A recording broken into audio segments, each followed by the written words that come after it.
ਗੁਲਾਮੀ ਗਲੋਂ ਲਾਉਣੀ ਹੈ, ਪਹਿਲਾਂ ਆਨੰਦਪੁਰ ਘਰੇ ਵੜ ਜਾਓ ਤੇ ਫਿਰ ਮੋਟਰਸਾਈਕਲ ਇੱਕ ਪਿੰਡ ਵਿੱਚ ਇੱਕ ਤੇ 3 ਸਵਾਰ ਤੇ 3 ਰਿਵਾਲਵਰ ਨਵੇਂ ਲਓ। ਜਿਹੜਾ ਦਾ ਕੇਸ ਮੇਰੇ ਤੇ ਬਣੂ, ਮੇਰੀ ਛਿੱਲ ਲਵੇ, ਬੰਦ ਕੱਟਿਆ ਜਾਵੇ, ਸਾਰਿਆ ਜਾਵੇ, ਮੈਂ ਚੱਲੂਗਾ। ਮਰਦੇ ਮੁਜਾਹਿਦ ਦਾ ਭਾਗ 10ਵਾਂ।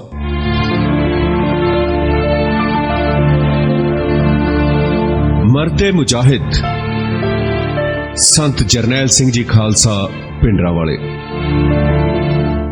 ਕਹਿੰਦੇ ਨੇ ਕਿ ਬੀਤੇ ਹੋਏ ਸਮੇਂ ਨੂੰ ਰੋਣ ਵਾਸਤੇ ਨਹੀਂ ਚਿਤਾਰਿਆ ਜਾਂਦਾ।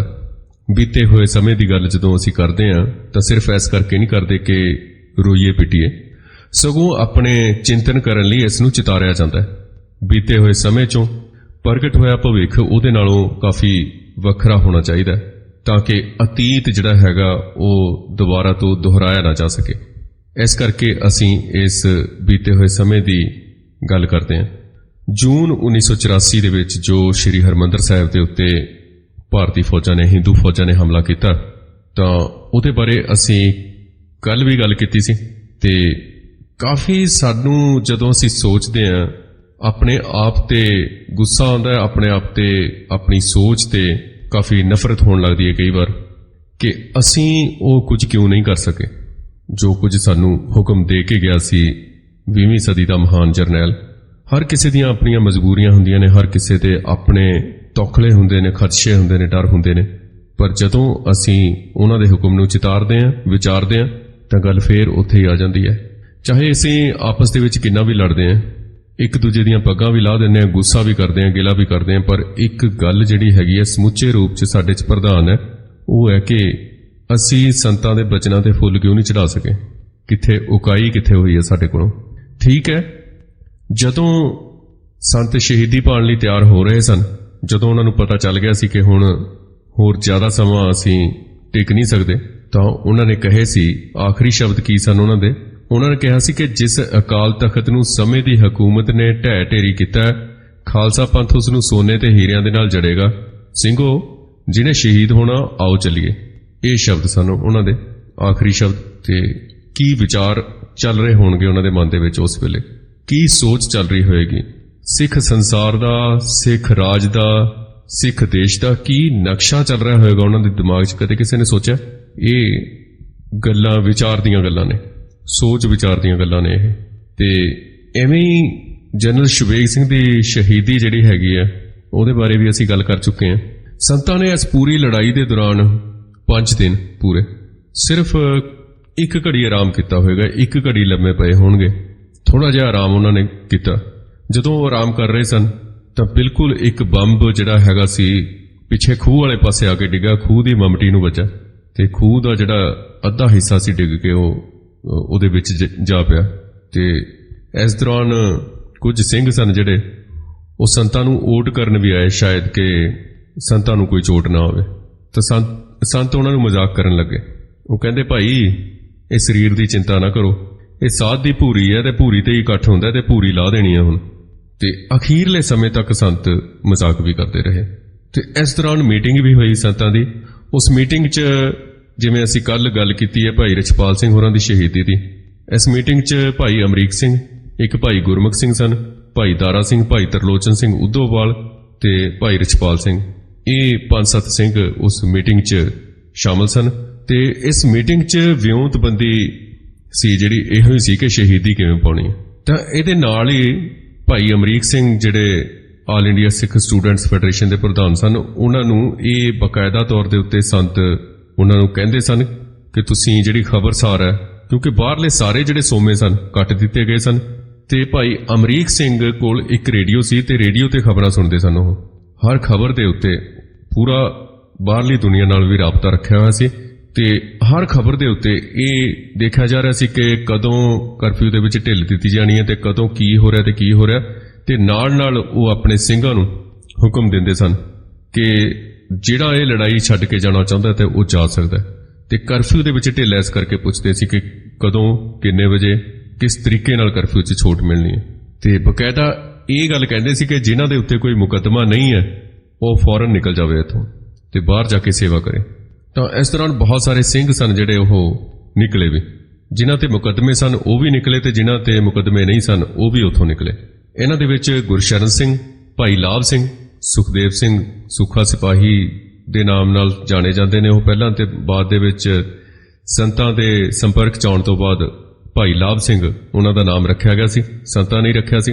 ਭਾਈ ਗੁਰਮੁਖ ਸਿੰਘ ਡਰਾਈਵਰ, ਬਲਵਿੰਦਰ ਸਿੰਘ ਖੋਜਕੀਪੁਰ, ਭਾਈ ਰਣਧੀਰ ਸਿੰਘ, ਭਾਈ ਗੁਰਪ੍ਰੀਤ ਸਿੰਘ ਤੇ ਭਾਈ ਗੁਰਜੀਤ ਸਿੰਘ ਤੇ ਹੋਰ ਬਹੁਤ ਸਾਰੇ ਸਿੰਘ। ਭਾਈ ਗੁਰਜੀਤ ਸਿੰਘ ਸਿੱਖ ਸਟੂਡੈਂਟਸ ਫੈਡਰੇਸ਼ਨ ਦੇ ਪ੍ਰਧਾਨ ਰਹੇ। ਬਾਅਦ ਦੇ ਵਿੱਚ ਇਹਨਾਂ ਨੇ ਵੀ ਸ਼ਹੀਦੀ ਪ੍ਰਾਪਤ ਕੀਤੀ ਤੇ ਬਹੁਤ ਵੱਡੇ ਵੱਡੇ ਕਾਰਜ ਕੀਤੇ ਤੇ ਹੋਰ ਬਹੁਤ ਸਾਰੇ ਸਿੰਘ ਉੱਥੋਂ ਨਿਕਲੇ। ਤੇ ਇਸ ਤਰੀਕੇ ਨਾਲ ਕਾਫੀ ਜਿਹੜੇ ਉੱਥੇ ਇਹ ਨਹੀਂ ਕਹਿ ਸਕਦੇ ਕਿ ਜਿਹੜੀਆਂ ਸ਼ਹਾਦਤਾਂ ਨੇ ਉਹ ਗਿਣ ਮਿਥ ਕੇ ਹੁੰਦੀਆਂ ਨੇ। ਸ਼ਹਾਦਤ ਦੀ ਪਲੈਨਿੰਗ ਹੈ ਇੱਕ ਸੰਤਾਂ ਦੇ ਮਨ ਦੇ ਵਿੱਚ। ਜਿਸ ਦਿਨ ਸੁਰਿੰਦਰ ਸਿੰਘ ਸੋਢੀ ਨੂੰ ਸ਼ਹੀਦ ਕੀਤਾ ਜਾਂਦਾ ਹੈ, ਉਸੇ ਦਿਨ ਤੋਂ ਪਲੈਨਿੰਗ ਉਹ ਮਨ ਦੇ ਵਿੱਚ ਵਿਚਰਨੀ ਸ਼ੁਰੂ ਹੋ ਗਈ ਸੀ, ਉਸੇ ਦਿਨ ਤੋਂ ਯੋਜਨਾ ਬਣਨੀ ਸ਼ੁਰੂ ਹੋ ਗਈ ਸੀ। ਤੇ ਬਿਲਕੁਲ ਐਸੇ ਦੌਰਾਨ ਇੱਕ ਵੱਡੇ ਗੋਲੇ ਨੇ ਜਿਹੜੇ ਪਾਲਕੀ ਦੇ ਵਿੱਚ ਸ੍ਰੀ ਅਕਾਲ ਤਖਤ ਸਾਹਿਬ ਦੇ ਉੱਤੇ ਰੱਖੀ ਹੁੰਦੀ ਹੈ, ਜਿੱਥੇ ਹਥਿਆਰ ਰੱਖੇ ਹੁੰਦੇ ਨੇ ਗੁਰੂ ਸਾਹਿਬ ਦੇ ਸਮੇਂ ਦੇ, ਗੁਰੂ ਸਾਹਿਬ ਨਾਲ ਸੰਬੰਧਿਤ ਜਿਹੜੇ ਹਥਿਆਰ ਨੇ, ਉੱਥੇ ਇੱਕ ਬੰਬ ਆ ਕੇ ਡਿੱਗਿਆ, ਟੈਂਕ ਦਾ ਗੋਲਾ, ਤਾਂ ਟੈਂਕੀ ਨੂੰ ਉਡਾ ਦਿੱਤਾ ਉਹਨੇ, ਪਾਲਕੀ ਨੂੰ। ਤੇ ਇਸ ਤੋਂ ਬਾਅਦ ਫਿਰ ਸੰਤਾਂ ਨੇ ਇਹ ਗੱਲ ਕਹੀ ਹੈ ਕਿ ਸਿੰਘੋ ਆਓ ਜਿਹਨੇ ਸ਼ਹੀਦ ਹੋਣਾ ਚੱਲੀਏ। ਤਿਆਰ ਹੋਏ ਬਕਾਇਦਾ, ਉੱਪਰ ਆ ਕੇ ਉਹਨਾਂ ਨੇ ਅਰਦਾਸ ਕੀਤੀ। ਉਹ ਥੱਲਿਓਂ ਕਹਿ ਕੇ ਤੁਰੇ ਸਨ ਭੋਰਾ ਸਾਹਿਬ ਤੋਂ ਥੱਲਿਓਂ ਕਿ ਆਓ ਸ਼ਹੀਦ ਹੋਣ ਚੱਲੀਏ। ਤੇ ਉਸ ਵੇਲੇ ਉੱਥੇ ਕੋਈ 30-40 ਸਿੰਘ ਸਨ। ਤੇ ਵੱਡੀ ਗੱਲ ਇਹ ਸੀ ਕਿ ਜਨਰਲ ਸ਼ੁਬੇਗ ਸਿੰਘ ਨੇ ਤੇ ਇਸ ਤਰੀਕੇ ਨਾਲ ਕਿਲੇਬੰਦੀ ਕੀਤੀ ਸੀ ਉੱਥੇ ਕਿ ਅੰਦਰ ਜਿਹਨੇ ਅਕਾਲ ਤਖਤ ਸਾਹਿਬ ਦੇ ਜਾਂ ਅਕਾਲ ਤਖਤ ਸਾਹਿਬ ਦੇ ਅੰਦਰ ਸਿੰਘ ਸਨ, ਉਹਨਾਂ ਦਾ ਨੁਕਸਾਨ ਬਹੁਤ ਘੱਟ ਹੋਇਆ। ਕਿਸੇ ਨੂੰ ਵੀ ਕੋਈ ਜ਼ਖਮ ਨਹੀਂ ਹੋਇਆ, ਕਿਸੇ ਨੂੰ ਵੀ ਕੋਈ ਝਰੀਟ ਤੱਕ ਨਹੀਂ ਆਈ। ਜਿਹੜੇ ਸਿੰਘ ਬਾਹਰ ਸਨ, ਦੂਸਰੇ ਮੋਰਚਿਆਂ ਤੇ ਸਨ, ਉਹਨਾਂ ਨੇ ਸ਼ਹੀਦੀਆਂ ਜ਼ਿਆਦਾ ਪ੍ਰਾਪਤ ਕੀਤੀਆਂ, ਉਹਨਾਂ ਦੀਆਂ ਜਲਦੀ ਸ਼ਹੀਦੀਆਂ ਹੋਈਆਂ। ਇਹ ਮੋਰਚਾਬੰਦੀ ਇਸ ਤਰੀਕੇ ਨਾਲ ਸੀ। ਤਾਂ ਬਾਹਰ ਆ ਕੇ ਸੰਤਾਂ ਨੇ ਅਰਦਾਸ ਕੀਤੀ, ਅਕਾਲ ਤਖਤ ਸਾਹਿਬ ਦੇ ਅੰਦਰ ਭੋਰੇ ਤੋਂ ਬਾਹਰ ਆ ਕੇ ਅਰਦਾਸ ਕੀਤੀ। ਤੇ ਭਾਈ ਅਮਰੀਕ ਸਿੰਘ ਨੇ ਮਜ਼ਾਕ, ਇੱਕ ਦੂਜੇ ਨੂੰ ਮਜ਼ਾਕ, ਫਿਰ ਵੀ ਮਜ਼ਾਕ ਚੱਲ ਰਿਹਾ। ਉਹ ਕਹਿੰਦੇ ਬਾਬਾ ਜੀ ਸਾਡੇ ਸਰੀਰਾਂ ਦਾ ਕੀ ਬਣਨਾ? ਸੰਤਾਂ ਨੇ ਕਿਹਾ ਸਰੀਰਾਂ ਨਾਲ ਮੋਹ ਨਹੀਂ ਕਰਦੇ, ਇਹ ਤਾਂ ਭੌਰ ਨੇ ਉਡਾਰੀ ਮਾਰ ਜਾਣੀ ਹੈ, ਬਸ ਫੇਰ ਪਿੱਛੇ ਤਾਂ ਮਿੱਟੀ ਹੈ। ਤਾਂ ਇੱਕ ਸਿੰਘ ਖੜਾ ਸੀ ਉਹਨਾਂ ਦੇ ਕੋਲ, ਉਹਨੂੰ ਕਹਿੰਦੇ ਕਿ ਭਾਈ ਨਿਰੰਤਰ ਸਿੰਘ ਉਹਦਾ ਨਾਮ ਸੀ ਸਿੰਘ ਦਾ। ਨਿਰੰਤਰ ਸਿੰਘ ਬਾਰੇ ਬਹੁਤ ਅਸੀਂ ਗੱਲ ਕਰਾਂਗੇ, ਅੱਗੇ ਜਾ ਕੇ ਕਰਾਂਗੇ, ਕਿਉਂਕਿ ਗੱਲ ਫਿਰ ਲਾਂਭੇ ਚਲੀ ਜਾਣੀ ਹੈ, ਸਬਜੈਕਟ ਤੋਂ ਇੱਕ ਪਾਸੇ ਹੋ ਜਾਾਂਗੇ। ਉਹ ਸੋਨੇ ਦੀ ਕੋਈ ਗੱਲ ਜੁੜੀ ਹੋਈ ਆ ਭਾਈ ਨਿਰੰਤਰ ਸਿੰਘ ਹੋਰਾਂ ਨਾਲ, ਦੁਸ਼ਟ ਨੂੰ ਸੌਦਾ ਲਾਇਆ ਸੀ ਉਹਨਾਂ ਨੇ ਤੇ ਉਹਦਾ ਐਲਾਨ ਕੀਤਾ ਹੋਇਆ ਸੀ ਸੰਤਾਂ ਨੇ। ਉਹ ਨਿਰੰਤਰ ਸਿੰਘ ਨੂੰ ਕਹਿੰਦੇ ਭਾਈ ਨਿਰੰਤਰ ਸਿਆ ਹੁਣ ਅੱਗੇ ਜਾ ਕੇ ਮੇਰੇ ਕੋਲੋਂ ਸੋਨਾ ਨਾ ਮੰਗ ਲਈ। ਉਹ ਕਹਿੰਦਾ ਬਾਬਾ ਜੀ ਨਹੀਂ, ਪਰ ਤੁਸੀਂ ਮੈਨੂੰ ਨਾਲ ਹੀ ਰੱਖਿਓ ਆਪਣੇ। ਤੇ ਸੰਤ ਕਹਿੰਦੇ ਫਿਰ ਆ ਭਾਈ ਇਕੱਠੇ ਹੀ ਚੱਲਾਂਗੇ।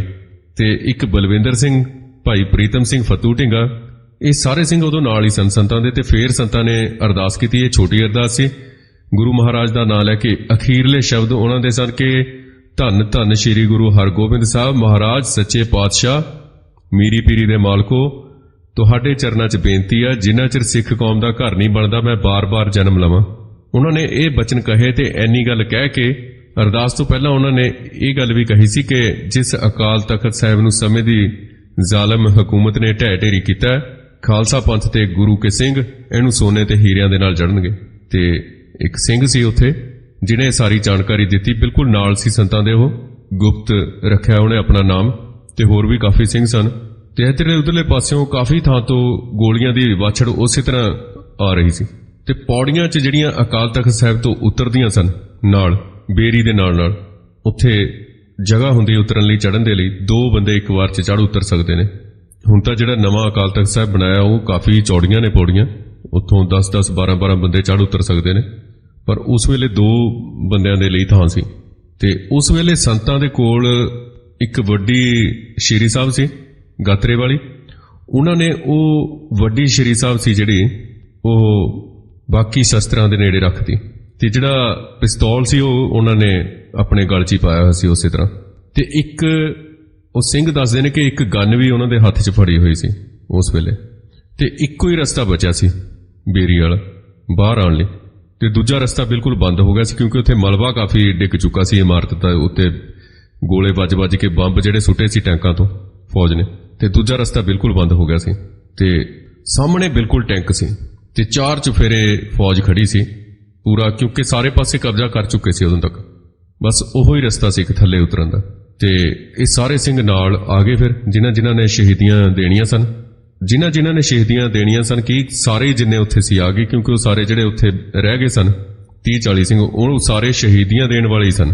ਤੇ ਇਹ ਫਿਰ ਇੱਧਰ ਉੱਧਰ 2-4 ਸਿੰਘ ਸਨ ਜਦੋਂ ਅਕਾਲ ਤਖਤ ਦੇ ਨਾਲ ਦੀਆਂ ਇਮਾਰਤਾਂ ਦੇ ਵਿੱਚ ਕੋਈ 2 ਨਿਸ਼ਾਨ ਸਾਹਿਬ ਵਾਲੀ ਕਮਰਿਆਂ ਦੇ ਥੱਲੇ ਸੀ ਸਿੰਘ ਮੋਰਚਿਆਂ ਤੇ ਡਟੇ ਹੋਏ, ਤੇ ਜਦੋਂ ਉਹਨਾਂ ਸਾਰਿਆਂ ਨੇ ਦੇਖਿਆ ਕਿ ਸੰਤ ਬਾਹਰ ਆ ਗਏ ਤਾਂ ਉਹ ਵੀ ਨਾਲ ਰਲ ਗਏ ਆ ਕੇ। ਸ਼ਹੀਦੀ ਦਾ ਚਾਅ ਬੜਾ ਸੀ ਸੰਤਾਂ ਨੂੰ। ਫਿਰ ਉਸ ਵੇਲੇ ਸੰਤਾਂ ਦਾ ਚਿਹਰਾ ਬੜਾ ਦਗ-ਦਗ ਭਖ ਰਿਹਾ ਸੀ ਜਦੋਂ ਬਾਹਰ ਨਿਕਲੇ। ਇੱਕ ਬਾਪੂ ਜਗੀਰ ਸਿੰਘ ਸਨ ਸੰਤਾਂ ਦੇ ਵੱਡੇ ਭਰਾ। ਇਹਨਾਂ ਬਾਰੇ ਉਹ ਦੱਸਦੇ ਨੇ ਸਿੰਘ ਜੀ ਕਿ 6 ਤਰੀਕ ਨੂੰ ਸਵੇਰ ਦੇ ਸਮੇਂ ਜਦੋਂ ਉਹ ਉਹਨਾਂ ਦੇ ਕੋਲ ਗਏ ਤਾਂ ਉਹਨਾਂ ਨੇ ਦੇਖਿਆ ਕਿ ਉਹ ਨਵਾਂ ਚੋਲਾ ਪਾ ਰਹੇ ਨੇ ਤੇ ਨਵੀਂ ਦਸਤਾਰ ਕੱਢੀ। ਉਹਨਾਂ ਨੇ ਗਾਤਰਾ ਨਵਾਂ ਕੱਢ ਕੇ ਕਿਰਪਾਨ ਪਾਈ ਤੇ ਉਹਨਾਂ ਨੂੰ ਪੁੱਛਿਆ ਗਿਆ ਕਿ ਇਹ ਕੀ ਕਰ ਰਹੇ ਹੋ ਤੁਸੀਂ? ਉਹ ਕਹਿੰਦੇ ਮੈਂ ਸੰਤਾਂ ਦਾ ਸਰਬਾਲਾ ਬਣਨਾ। ਕਹਿੰਦੇ ਹਾਂ ਤਾਂ ਮੈਂ ਉਹਨਾਂ ਨਾਲੋਂ ਵੱਡਾ, ਪਰ ਸੰਤਾਂ ਨੇ ਮੌਤ ਲਾੜੀ ਨੂੰ ਵਿਆਹਣ ਜਾਣਾ ਤੇ ਮੈਂ ਸਰਬਾਲਾ ਬਣਨ ਲਈ ਨਵੇਂ ਕੱਪੜੇ ਪਾ ਕੇ ਤਿਆਰ ਹੋ ਰਿਹਾ। ਤੇ ਇੰਨਾ ਉਹਨਾਂ ਦੇ ਮਨ 'ਚ ਸੰਤਾਂ ਦਾ ਸਤਿਕਾਰ ਸੀ ਜਗੀਰ ਸਿੰਘ ਹੋਰਾਂ ਦੇ, ਤੇ ਸ਼੍ਰੀ ਅਕਾਲ ਤਖਤ ਸਾਹਿਬ ਲਈ ਸ਼ਹੀਦ ਹੋਣ ਦਾ ਚਾਅ ਇੰਨਾ ਸੀ ਉਹਨਾਂ ਤੇ ਕਿ ਮੌਤ ਦਾ ਕੋਈ ਵੀ ਭੈ ਨਹੀਂ ਸੀ ਉਹਨਾਂ ਨੂੰ। ਤੇ ਇੱਕ ਸਿੰਘ ਸੀ ਭਾਈ ਹਰਚਰਨ ਸਿੰਘ ਮੁਕਤਾ, ਉਹ ਆਪਣੇ ਸਿਰ ਤੇ ਬਾਲਟੀ ਪਾਈ ਫਿਰਦਾ ਸੀ ਉੱਥੇ, ਤੇ ਉਹਨੂੰ ਪੁੱਛਿਆ ਵੀ ਤੁਸੀਂ ਬਾਲਟੀ ਕਿਉਂ ਪਾਈ ਫਿਰਦੇ ਹੋ ਸਿਰ ਤੇ? ਸੰਤਾਂ ਨੇ ਪੁੱਛਿਆ ਵੀ ਇਹਨੂੰ ਪੁੱਛੋ ਇਹ ਬਾਲਟੀ ਕਿਉਂ ਪਾਈ ਫਿਰਦਾ? ਉਹ ਕਹਿੰਦਾ ਜਦੋਂ ਗੋਲੀਆਂ ਲੱਗਣਗੀਆਂ ਤਾਂ ਮੇਰਾ ਮੂੰਹ ਤਾਂ ਬਚ ਜਾਊਗਾ, ਤੇ ਜਦੋਂ ਕੋਈ ਆ ਕੇ ਦੇਖੇਗਾ ਤੇ ਕਹੂਗਾ ਕਿ ਆਹ ਹਰਚਰਨ ਸਿੰਘ ਸ਼ਹੀਦ ਹੋਇਆ ਪਿਆ। ਤੇ ਆਖਰੀ ਸਮੇਂ ਤੱਕ ਉੱਥੇ ਇੱਕ ਦੂਸਰੇ ਨਾਲ ਮਜ਼ਾਕ ਚੱਲ ਰਹੇ ਸਨ, ਤੇ ਐਦਾਂ ਦੀ ਹੁੰਦੀ ਹੈ ਮੌਤ ਨੂੰ ਮਖੌਲਾਂ ਕਰ ਰਹੇ ਸਨ ਸਾਰੇ, ਤੇ ਸਾਰੇ ਮਖੌਲੀ ਬਿਰਤੀ ਵਾਲੇ ਸਨ। ਤੇ ਜਦੋਂ ਸਿੰਘ ਮੋਹਰੇ ਨਿਕਲੇ ਸਾਰੇ, ਤਾਂ ਜਿੱਧਰ ਨਿਸ਼ਾਨ ਸਾਹਿਬ ਹੈ ਸਭ ਤੋਂ ਪਹਿਲਾਂ ਸੰਤ ਉਸ ਪਾਸੇ ਨੂੰ ਗਏ ਤੇ ਸਾਰੇ ਸਿੰਘ ਉਹਨਾਂ ਦੇ ਪਿੱਛੇ ਪਿੱਛੇ ਸਨ। ਭਾਈ ਉੱਤਮ ਸਿੰਘ ਤੇ ਗੁਰਨਾਮ ਸਿੰਘ 2 ਭਰਾ ਹੁੰਦੇ ਸੀ ਹਜ਼ੂਰ ਸਾਹਿਬ ਵਾਲੇ, ਤੇ ਉਹ ਵੀ ਉਹਨਾਂ ਦੇ ਨਾਲ ਸਨ, ਪਰ ਇਹ ਜਿਉਂਦੇ ਨੇ ਅਜੇ। ਤੇ ਇਸ ਤਰੀਕੇ ਨਾਲ ਸੰਤ ਅੱਗੇ ਨਿਕਲਦੇ ਨੇ, ਤੇ ਜਦੋਂ ਨਿਸ਼ਾਨ ਸਾਹਿਬ ਤੋਂ ਅੱਗੇ ਫਿਰ ਉਹਨਾਂ ਨੇ ਇੱਕ ਛੋਟੀ ਅਰਦਾਸ ਕੀਤੀ। ਫਿਰ ਜਿਵੇਂ ਹੀ ਉਹ ਅੱਗੇ ਨਿਕਲੇ, ਆਪਣੀ ਹੱਥ 'ਚ ਜਿਹੜੀ ਗਨ ਫੜੀ ਹੋਈ ਸੀ ਗੋਲੀਆਂ ਚਲਾਉਂਦੇ ਹੋਏ, ਤਾਂ ਫਿਰ ਸੱਜੇ ਪਾਸਿਓਂ ਜਦੋਂ ਦਰਸ਼ਨੀ ਡਿਊਟੀ ਕੋਲ ਪਹੁੰਚਦੇ ਨੇ, ਉਹਨਾਂ ਨੇ ਮੱਥਾ ਟੇਕਣ ਹੀ ਲੱਗੇ ਸਨ ਕਿ ਸੱਜੇ ਪਾਸਿਓਂ ਇੱਕ ਬ੍ਰਸ਼ਟ ਵੱਜਦਾ ਉਹਨਾਂ ਦੇ ਸੱਜੇ ਪਾਸੇ ਚਿਹਰੇ ਦੇ ਉੱਤੇ, ਤੇ ਹੋਰ ਵੀ ਬਾਕੀ ਸਰੀਰ ਤੇ ਵੀ ਉਹਨਾਂ ਦੇ ਗੋਲੀਆਂ ਵੱਜਦੀਆਂ ਨੇ। ਤੇ ਫਿਰ ਉੱਥੇ ਉਹ ਥੱਲੇ ਬੈਠ ਜਾਂਦੇ ਨੇ, ਮੱਥਾ ਟੇਕਦੇ ਨੇ, ਤੇ ਫਿਰ ਉਹ ਉੱਥੇ ਆਪਣਾ ਸਰੀਰ ਤਿਆਗ ਦਿੰਦੇ ਨੇ। ਸਾਡੀ ਚਰਚਾ ਜਿਹੜੀ ਹੁਣ ਤੱਕ ਅਸੀਂ ਕੀਤੀ ਹੈ, ਇਹ ਤੋਂ ਬਾਅਦ ਜਦੋਂ ਅਸੀਂ ਸੰਤ ਜਰਨੈਲ ਸਿੰਘ ਭਿੰਡਰਾਂਵਾਲਿਆਂ ਦੇ ਰਾਜਸੀ ਦ੍ਰਿਸ਼ ਤੇ ਪ੍ਰਗਟ ਹੋਣ, ਤੇ ਫਿਰ ਥੋੜੇ ਹੀ ਸਮੇਂ ਦੇ ਅੰਦਰ ਪੂਰੀ ਸਿੱਖ ਕੌਮ ਦੇ ਦਿਲੋਂ ਦਿਮਾਗਾਂ ਤੇ ਪੂਰੀ ਤਰ੍ਹਾਂ ਨਾਲ ਛਾ ਜਾਣ ਦੇ ਵਰਤਾਰੇ ਦਾ ਜਦੋਂ ਅਸੀਂ ਉਸ ਤੇ ਵਿਚਾਰ ਕਰਦੇ ਹਾਂ, ਤਾਂ ਅਸੀਂ ਇਸ ਦੀ ਜਿਹੜੀ ਵਿਲੱਖਣਤਾ ਹੈ ਉਸ ਤੋਂ ਪ੍ਰਭਾਵਿਤ ਹੋਏ ਬਿਨਾਂ ਨਹੀਂ ਰਹਿ ਸਕਦੇ। ਉਹ ਸਾਡੇ ਦਿਮਾਗ ਤੇ, ਸਾਡੇ ਖੂਨ ਦੇ ਵਿੱਚ, ਸਾਡੇ ਰੋਮ ਤੇ ਅਸਰ ਕਰਦੀ ਹੈ। ਇਹਦੀਆਂ ਖਾਸ ਗੱਲਾਂ ਨੇ ਕੁਝ ਇਸ ਸ਼ਹੀਦੀ ਦੀਆਂ, ਇਸ ਵਰਤਾਰੇ ਦੀਆਂ ਪੂਰੀਆਂ, ਜਿਹੜੀਆਂ ਇਸ ਨੂੰ ਰੱਬੀ ਵਰਤਾਰਾ ਬਣਾਉਂਦੀਆਂ ਨੇ। ਖਾਸ ਗੱਲਾਂ ਕਈ ਵਾਰੀ ਇੰਜ ਹੁੰਦਾ ਕਿ ਕਿਸੇ ਸਮਾਜ ਜਾਂ ਕਿਸੇ ਵਰਗ ਦੇ ਅੰਦਰ ਵਿਚਾਰਾਂ ਦਾ ਕੋਈ ਵਹਿਣ ਪਹਿਲਾਂ ਅਲੋਪ ਰੂਪ ਦੇ ਵਿੱਚ ਜ਼ਮੀਨ ਦੇ ਸਤ੍ਹਾ ਦੇ ਹੇਠਾਂ ਹੁੰਦਾ, ਦਿਖਦਾ ਨਹੀਂ ਹੁੰਦਾ, ਅੰਦਰੋਂ ਅੰਦਰ ਰਮਦਾ ਤੁਰਿਆ ਆ ਰਿਹਾ ਹੁੰਦਾ, ਤੇ ਫਿਰ ਇਤਿਹਾਸ ਦੇ ਕਿਸੇ ਖਾਸ ਮੋੜ ਤੇ ਜਾ ਕੇ ਇਹ ਸਾਰੇ ਕੜ ਤੋੜ ਕੇ ਖੁੱਲੇ ਰੂਪ 'ਚ ਪ੍ਰਗਟ ਹੋ ਜਾਂਦਾ ਤੇ ਇੱਕ ਤਾਕਤਵਰ ਧਾਰਾ ਬਣ ਕੇ ਵਗਣਾ ਸ਼ੁਰੂ ਕਰ ਦਿੰਦਾ। ਭਾਵੇਂ ਇਹ ਅਮਲ ਕਦੇ ਵੀ ਆਪਣੇ ਆਪ ਨਹੀਂ ਹੁੰਦਾ ਹੈਗਾ, ਆਪਾਂ ਸੋਚ ਲੈਂਦੇ ਹਾਂ ਕਿ ਆਪਣੇ ਆਪ ਹੋ ਰਿਹਾ ਸਾਰਾ ਕੁਝ। ਇਸ ਸਿਲਸਿਲੇ 'ਚ ਲੀਡਰ ਜਿਹੜਾ ਹੁੰਦਾ ਉਸ ਦਾ ਰੋਲ ਬਹੁਤ ਮਹੱਤਵਪੂਰਨ ਹੁੰਦਾ, ਜਿਹੜਾ ਆਪਣੇ ਖਾਸ ਲੀਡਰੀ ਦੇ ਗੁਣਾਂ ਦੀ ਬਦੌਲਤ ਲੋਕਾਂ ਦੇ ਦੱਬੇ ਹੋਏ ਜਜ਼ਬਿਆਂ ਤੇ ਉਹਨਾਂ ਦੇ ਜਜ਼ਬਾਤਾਂ ਅਰਮਾਨਾਂ ਨੂੰ ਨਾ ਸਿਰਫ ਜ਼ੁਬਾਨ ਦਿੰਦਾ, ਬਲਕਿ ਪ੍ਰੇਰਨਾ ਜੋਸ਼ ਦਾ ਤਾ ਦੇ ਕੇ ਉਹਨਾਂ ਨੂੰ ਪ੍ਰਚੰਡ ਵੀ ਕਰਦਾ, ਉਹਨਾਂ ਨੂੰ ਉਭਾਰਦਾ ਵੀ ਹੈ। ਪਰ ਸੰਤ ਜਰਨੈਲ ਸਿੰਘ ਖਾਲਸਾ ਭਿੰਡਰਾਂਵਾਲਿਆਂ ਦਾ ਮਾਮਲਾ ਇਸ ਤੋਂ ਬਿਲਕੁਲ ਵੱਖਰਾ ਹੈ। ਉਹਨਾਂ ਨੇ ਜੋ ਕੁਝ ਵੀ ਕੀਤਾ ਜਾਂ ਕਰਕੇ ਦਿਖਾਇਆ, ਉਹ ਸਿੱਖ ਪੰਥ ਦੇ ਅੰਦਰ ਪਹਿਲਾਂ ਤੋਂ ਹੀ ਧੁਖਦੀ ਆ ਰਹੀ ਕਿਸੇ ਮੱਧਮ ਧਾਰਾ ਨੂੰ ਤਾਕਤਵਰ ਵਹਿਣ ਦਾ ਰੂਪ ਦੇ ਦੇਣ ਵਾਲੀ ਗੱਲ ਨਹੀਂ ਸੀ ਹੈਗੀ। ਉਹ ਨਾ ਮਹਿਜ਼ ਸਿੱਖਾਂ ਦੇ ਦੱਬੇ ਹੋਏ ਅਰਮਾਨਾਂ ਨੂੰ, ਜਜ਼ਬਾਤਾਂ ਨੂੰ ਜ਼ੁਬਾਨ ਦੇਣ ਵਰਗੀ ਗੱਲ ਸੀ, ਬਲਕਿ ਇਹ 130 ਸਾਲਾਂ ਤੋਂ ਚੱਲੀ ਆ ਰਹੀ, 130 ਸਾਲਾਂ ਤੋਂ, ਤੁਸੀਂ 130 ਸਾਲਾਂ ਦਾ ਇਤਿਹਾਸ ਜ਼ਰੂਰ ਪੜ੍ਹਨਾ, ਮਹਾਰਾਜਾ ਰਣਜੀਤ ਸਿੰਘ ਦੀ ਮੌਤ ਤੋਂ ਬਾਅਦ ਦਾ 130 ਸਾਲਾਂ ਤੋਂ ਵਗਦੀ ਆ ਰਹੀ ਇੱਕ ਧਾਰਾ ਦਾ ਉਲਟੇ ਰੁਖ ਮੂੰਹ ਭਾ ਦੇਣ ਤੇ ਲੰਮੇ ਚਿਰਾਂ ਤੋਂ ਸੁੱਤੀ ਪਈ ਕੌਮ ਨੂੰ ਹਲੂਣ ਕੇ ਡੂੰਘੀ ਨੀਂਦ ਤੋਂ ਜਗਾ ਦੇਣ ਵਾਲੀ ਇੱਕ ਕਰਾਮਾਤ ਸੀ। ਜੇ ਅਸੀਂ ਉਹਦੀ ਇਤਿਹਾਸ ਦੀ ਗੱਲ ਨਹੀਂ ਕਰਾਂਗੇ ਤਾਂ ਸੰਤਾਂ ਦੀ ਜਿਹੜੀ ਸ਼ਹਾਦਤ ਹੈ, ਜਿਹੜੇ ਸੰਤਾਂ ਦਾ ਉਗਮ ਹੈ, ਉਸ ਦੇ ਬਾਰੇ ਅਸੀਂ ਫੈਸਲਾ ਨਹੀਂ ਕਰ ਸਕਾਂਗੇ ਕਿ ਇਹ ਗੱਲ ਜਿਹੜੀ ਹੈਗੀ ਹੈ ਕਿੱਥੇ ਰੁਕਦੀ ਆ ਕੇ। ਅਸੀਂ ਉਸ ਤੇ ਵਿਚਾਰ ਵਟਾਂਦਰਾ ਸਹੀ ਤਰੀਕੇ ਨਾਲ ਨਹੀਂ ਕਰ ਸਕਾਂਗੇ। 1849 'ਚ ਜਦੋਂ ਆਪਣਾ ਆਜ਼ਾਦ ਰਾਜ ਆਪਣੇ ਹੱਥੋਂ ਖੁਹਾ ਬੈਠਣ ਤੋਂ ਬਾਅਦ ਸਿੱਖਾਂ ਨੇ ਹੌਲੀ-ਹੌਲੀ ਆਪਣੀ ਆਜ਼ਾਦ ਜਿਹੜੀ ਪਾਤਸ਼ਾਹਤ ਦਾ ਸੁਪਨਾ ਲੈਣਾ ਬੰਦ ਕਰਤਾ ਸੀ ਬਿਲਕੁਲ ਹੀ। 1857 ਚ ਸਿੱਖਾਂ ਦੇ ਇੱਕ ਛੋਟੇ ਜਿਹੇ ਵਰਗ ਨੇ ਇਸ ਸੁਪਨੇ ਨੂੰ 1857 ਚ ਦੁਬਾਰਾ ਜਿਉਂਦਿਆਂ ਕਰਨ ਦੀ ਕੋਸ਼ਿਸ਼ ਕੀਤੀ। ਇਸ ਤਰ੍ਹਾਂ 1871 ਚ ਬਾਬਾ ਰਾਮ ਸਿੰਘ ਜੀ ਦੀ ਅਗਵਾਈ ਹੇਠ ਕੂਕਿਆਂ ਨੇ ਵੀ ਖਾਲਸਾ ਰਾਜ ਦੀ ਬਹਾਲੀ ਦਾ ਇੱਕ ਯਤਨ ਕੀਤਾ ਸੀ, ਜਿਸ ਨੂੰ ਅੰਗਰੇਜ਼ ਹਾਕਮਾਂ ਨੇ ਵਹਿਸ਼ੀਆਨਾ ਢੰਗ ਦੇ ਨਾਲ ਕੁਚਲ ਦਿੱਤਾ ਸੀ। ਪਰ ਇਹ ਦੋਵੇਂ ਯਤਨ ਤਕੜੇ ਹੋਣ ਦੇ ਬਾਵਜੂਦ, ਵੀਰਤਾ ਭਰੇ ਹੋਣ ਦੇ ਬਾਵਜੂਦ, ਆਮ ਸਿੱਖ ਜਨਤਾ ਦੇ ਜਜ਼ਬਿਆਂ ਨੂੰ ਟੁੰਬਣ 'ਚ ਕਾਮਯਾਬ ਨਹੀਂ ਹੋਏ ਸੀ। ਯਤਨ ਵੱਡੇ ਸੀ, ਪਲੈਨਿੰਗ ਵੱਡੀ ਸੀ, ਪਰ ਆਮ ਸਿੱਖ ਨੂੰ ਨਾਲ ਨਹੀਂ ਲੈ ਸਕੇ। ਉਸ ਤੋਂ ਬਾਅਦ 100 ਸਾਲਾਂ ਤੋਂ ਵੀ ਵੱਧ ਸਮੇਂ ਤੱਕ ਸਿੱਖ ਕੌਮ ਦੇ ਅੰਦਰ ਸਮੂਹਕ ਤੇ ਜਥੇਬੰਦਕ ਰੂਪ 'ਚ ਆਪਣੀ ਆਜ਼ਾਦ ਪਾਤਸ਼ਾਹਤ ਦਾ ਨਾ ਕਦੇ ਵਿਚਾਰ ਕਿਸੇ ਦੇ ਮਨ 'ਚ ਪੈਦਾ ਹੋਇਆ ਤੇ ਨਾ ਇਸ ਦਿਸ਼ਾ 'ਚ ਕੋਈ ਅਮਲੀ ਯਤਨ ਹੀ ਕਿਸੇ ਨੇ ਕੀਤਾ। ਇਹ ਸਾਰੇ ਸਮੇਂ ਦੇ ਦੌਰਾਨ ਸਿੱਖਾਂ ਵੱਲੋਂ ਜਾਂ ਸਿੱਖ ਜਗਤ ਦੇ ਅੰਦਰ ਜਿਹੜੀਆਂ ਵੀ ਸਿਆਸੀ ਸਰਗਰਮੀਆਂ ਹੋਈਆਂ ਤੇ ਜਿਹੜੇ ਰਾਜਨੀਤਿਕ ਵਹਿਣ ਵਗੇ, ਸਿੱਖ ਕੌਮ ਦੀ ਆਜ਼ਾਦੀ ਦਾ ਨਿਸ਼ਾਨਾ ਉਹਨਾਂ ਦੇ ਅੰਦਰ ਹੈ ਨਹੀਂ ਸੀ ਬਿਲਕੁਲ ਵੀ। ਚਾਹੇ ਪੰਜਾਬੀ ਸੂਬਾ ਮੋਰਚਾ ਲਾ ਲਓ, ਚਾਹੇ ਸ਼੍ਰੋਮਣੀ ਕਮੇਟੀ ਬਣੀ ਲਾ ਲਓ, ਚਾਹੇ ਗੁਰਦੁਆਰਿਆਂ 'ਚੋਂ ਮਹੰਤ ਕੱਢਣੇ ਲਾ ਲਓ, ਉਹ ਸਾਰੇ ਵੱਖਰੀਆਂ ਕਿਸਮ ਦੀਆਂ ਧਾਰਾਵਾਂ ਤਾਂ ਸੀ, ਪਰ ਉਹ 'ਚ ਆਜ਼ਾਦ ਸਿੱਖ ਰਾਜ ਵਾਲੀ ਕੋਈ ਵੀ ਗੱਲ ਨਹੀਂ ਸੀ ਹੈਗੀ। ਚਾਬੀਆਂ ਦਾ ਮੋਰਚਾ ਲਾ ਲਓ, ਤੁਸੀਂ ਜਿੰਨੇ ਵੀ ਮੋਰਚੇ ਚੱਲੇ ਹੁਣ ਤੱਕ, ਉਹਦੇ 'ਚ ਸਿੱਖ ਰਾਜ ਦੀ ਗੱਲ ਹੀ ਨਹੀਂ ਸੀ ਹੈਗੀ। ਸੋ 20ਵੀਂ ਸਦੀ ਦੇ ਅੰਦਰ ਸਿੱਖਾਂ ਦੇ ਕੁਝ ਵਰਗ ਅੱਡ-ਅੱਡ ਮੌਕਿਆਂ ਤੇ ਬਰਤਾਨਵੀ ਬਸਤੀਵਾਦੀ ਕਬਜ਼ੇ ਦੇ ਖਿਲਾਫ ਆਪਣਾ ਗੁੱਸਾ ਤੇ ਰੋਸ ਜ਼ਰੂਰ ਪ੍ਰਗਟ ਕਰਦੇ ਰਹੇ। ਭਾਰਤ ਦੇ ਅੰਦਰ ਚੱਲੇ ਬਾਕੀ ਦੇ ਸਿਆਸੀ ਅੰਦੋਲਨਾਂ ਦਾ ਅੰਗ ਬਣ ਕੇ ਕੁਰਬਾਨੀ ਤੇ ਜੁਝਾਰੂਪਣੇ ਦੀ ਸਪਿਰਿਟ ਦਾ ਗੌਰਵਸ਼ਾਲੀ ਪ੍ਰਦਰਸ਼ਨ ਤਾਂ ਕਰਦੇ ਰਹੇ। ਤੇ ਪੰਜਾਬ ਦੇ ਕੁਝ ਜਿਹੜੇ ਪੱਛਮੀ ਜ਼ਿਲ੍ਹਿਆਂ ਦੇ ਅੰਦਰ ਪਗੜੀ ਸੰਭਾਲ ਜੱਟਾਂ ਦੀ ਲਹਿਰ 1905 ਚ ਚੱਲੀ, ਜਿਹੜੀ ਗਦਰ ਪਾਰਟੀ 1914 ਤੇ 15 ਚ ਚੱਲੀ, ਤਾਂ ਇਹਦੇ ਨਾਲ ਅੰਗਰੇਜ਼ ਹਕੂਮਤ ਦੇ ਵਿਰੁੱਧ ਗਦਰ ਮਚਾਉਣ ਦੀ ਕੀਤੀ ਗਈ ਇੱਕ ਅਸਫਲ, ਨਾਕਾਮ ਪਰ ਜਾਂਬਾਜ਼ ਕੋਸ਼ਿਸ਼ ਸਿੱਖ ਜੁਝਾਰੂ ਵਿਰਸੇ ਤੋਂ ਪ੍ਰੇਰਿਤ ਹੋ ਕੇ ਦੁਆਬੇ ਖੇਤਰ ਦੇ ਅੰਦਰ ਕੁਝ ਸਿਰਲੱਥ ਯੋਧਿਆਂ ਵੱਲੋਂ ਮਾਰੀ ਗਈ 1925-26 ਦੀ ਬੱਬਰ ਭਵਕ, ਸ਼ਹੀਦ ਭਗਤ ਸਿੰਘ ਤੇ ਉਹਦੇ ਸਾਥੀਆਂ ਵੱਲੋਂ 1926 ਤੇ 1931 ਤੱਕ ਕੀਤੇ ਗਏ ਬਹਾਦਰੀ ਵਾਲੇ ਕਾਰਨਾਮੇ, ਇਹ ਸਭ ਇਸ ਸਪਿਰਿਟ ਦੇ ਸਿੱਖ ਰਾਜ ਲਈ ਅੰਦਰੋਂ ਅੰਦਰੀ ਉੱਬਲ ਰਹੇ ਵਲਵਲੇ ਤੇ ਅਸੀਂ ਧੁਖ ਦੀ ਰਮ ਦੀ ਜਿਹੜੀ ਗੱਲ ਕੀਤੀ ਹੈ ਵਿਚਾਰ ਦੀ, ਉਹਦੇ ਕੁਝ ਅਸੀਂ ਪਾਰਟ ਕਹਿ ਸਕਦੇ ਹਾਂ, ਉਹਦੇ ਕੁਝ ਤੱਥ ਕਹਿ ਸਕਦੇ ਹਾਂ। ਪਰ ਇਹ ਸਾਰੀਆਂ ਰਾਜਸੀ ਲਹਿਰਾਂ ਤੇ ਸਰਗਰਮੀਆਂ ਭਾਰਤੀ ਰਾਸ਼ਟਰਵਾਦ ਦੇ ਘੇਰੇ ਦੇ ਅੰਦਰ ਹੀ ਨੇ ਤੇ ਇਸੇ ਦੀ ਸੇਵਾ ਪੂਰਤੀ ਕਰਦੀਆਂ ਨੇ ਭਾਰਤੀ ਰਾਸ਼ਟਰਵਾਦ ਦੀਆਂ।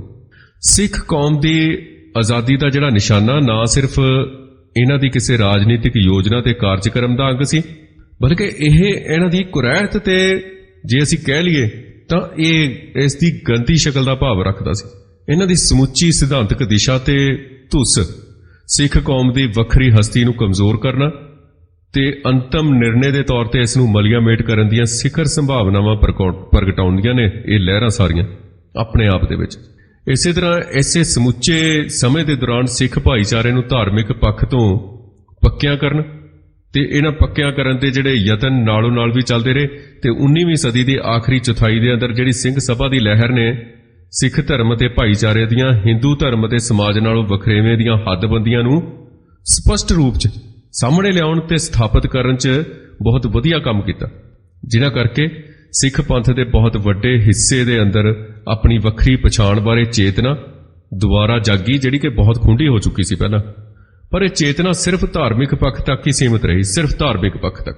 ਸਿੰਘ ਸਭਾ ਲਹਿਰ ਦੇ ਜਿਹੜੇ ਲੀਡਰ ਸਨ, ਉਹਨਾਂ ਦੀ ਰਾਜਸੀ ਵਿਚਾਰਧਾਰਾ ਦੀਆਂ ਜਿਹੜੀਆਂ ਹੱਦਾਂ ਸਨ, ਸੀਮਤਾਈਆਂ ਸਨ, ਲਿਮਿਟੇਸ਼ਨ ਸਨ, ਉਹ ਇਹਦੀ ਧਾਰਮਿਕ ਤੋਂ ਰਾਜਸੀ ਪੱਖ 'ਚ ਕਾਇਆ ਪਲਟੀ ਦੇ ਅਮਲ ਨੂੰ ਜਿਹੜਾ ਸੀਗਾ ਉਹਨੂੰ ਰੋਕੀ ਰੱਖਿਆ। ਉਹਨੇ ਉਹ ਧਰਮ ਤੱਕ ਹੀ ਸੀਮਿਤ ਰੱਖਿਆ। ਉਹਨਾਂ ਨੇ ਉਸ ਧਰਮ ਦੀ ਜਿਹੜੀ ਸੋਚ ਸੀ ਉਸ ਨੂੰ ਰਾਜਨੀਤਿਕ ਸੋਚ ਦੇ ਅੰਦਰ ਬਦਲਣ 'ਚ ਨਾਕਾਮ ਰਹੇ ਇਹ ਲੋਕ ਸਾਰੇ ਸਿੰਘ ਸਭਾ ਵਾਲੇ।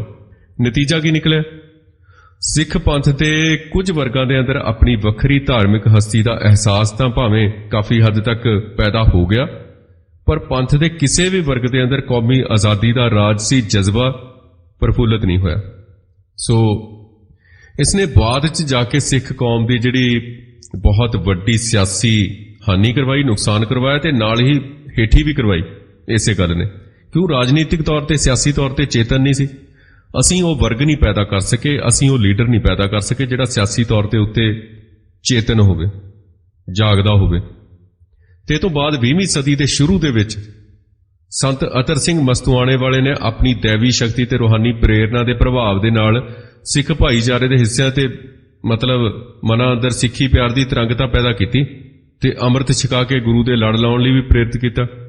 ਇਹ ਨਿਰੋਲ ਧਾਰਮਿਕ ਪੱਖ ਤੋਂ ਦੇਖਿਆ ਜਾਵੇ ਤਾਂ ਇਸ ਧਾਰਮਿਕ ਸਰਗਰਮੀ ਦੇ ਬੇਹੱਦ ਚੰਗੇ ਨਤੀਜੇ ਤਾਂ ਸਾਹਮਣੇ ਆਏ, ਪਰ ਉਹ ਸਿਆਸੀ ਤੌਰ ਤੇ ਜਾਗਰੂਕ ਨਹੀਂ ਕਰ ਸਕੇ, ਸਿਆਸੀ ਤੌਰ ਤੇ ਅਵੇਅਰ ਨਹੀਂ ਕਰ ਸਕੇ, ਕਿਸੇ ਸਿੱਖ ਨੂੰ ਪੈਦਾ ਨਹੀਂ ਕਰ ਸਕੇ ਜਿਹੜਾ ਸਿੱਖਾਂ ਦੀ ਅਗਵਾਈ ਕਰੇ। ਸੰਤ ਅਤਰ ਸਿੰਘ ਦੀ ਪ੍ਰੇਰਣਾ ਦੇ ਕਰਕੇ ਹਜ਼ਾਰਾਂ ਦੀ ਗਿਣਤੀ 'ਚ ਸਿੱਖਾਂ ਨੇ ਸ਼ਰਧਾ ਦੇ ਉਤਸ਼ਾਹ ਦੇ ਨਾਲ ਸਿੱਖ ਰਹਿਤ ਮਰਿਆਦਾ ਨੂੰ ਤਾਂ ਅਪਣਾਇਆ।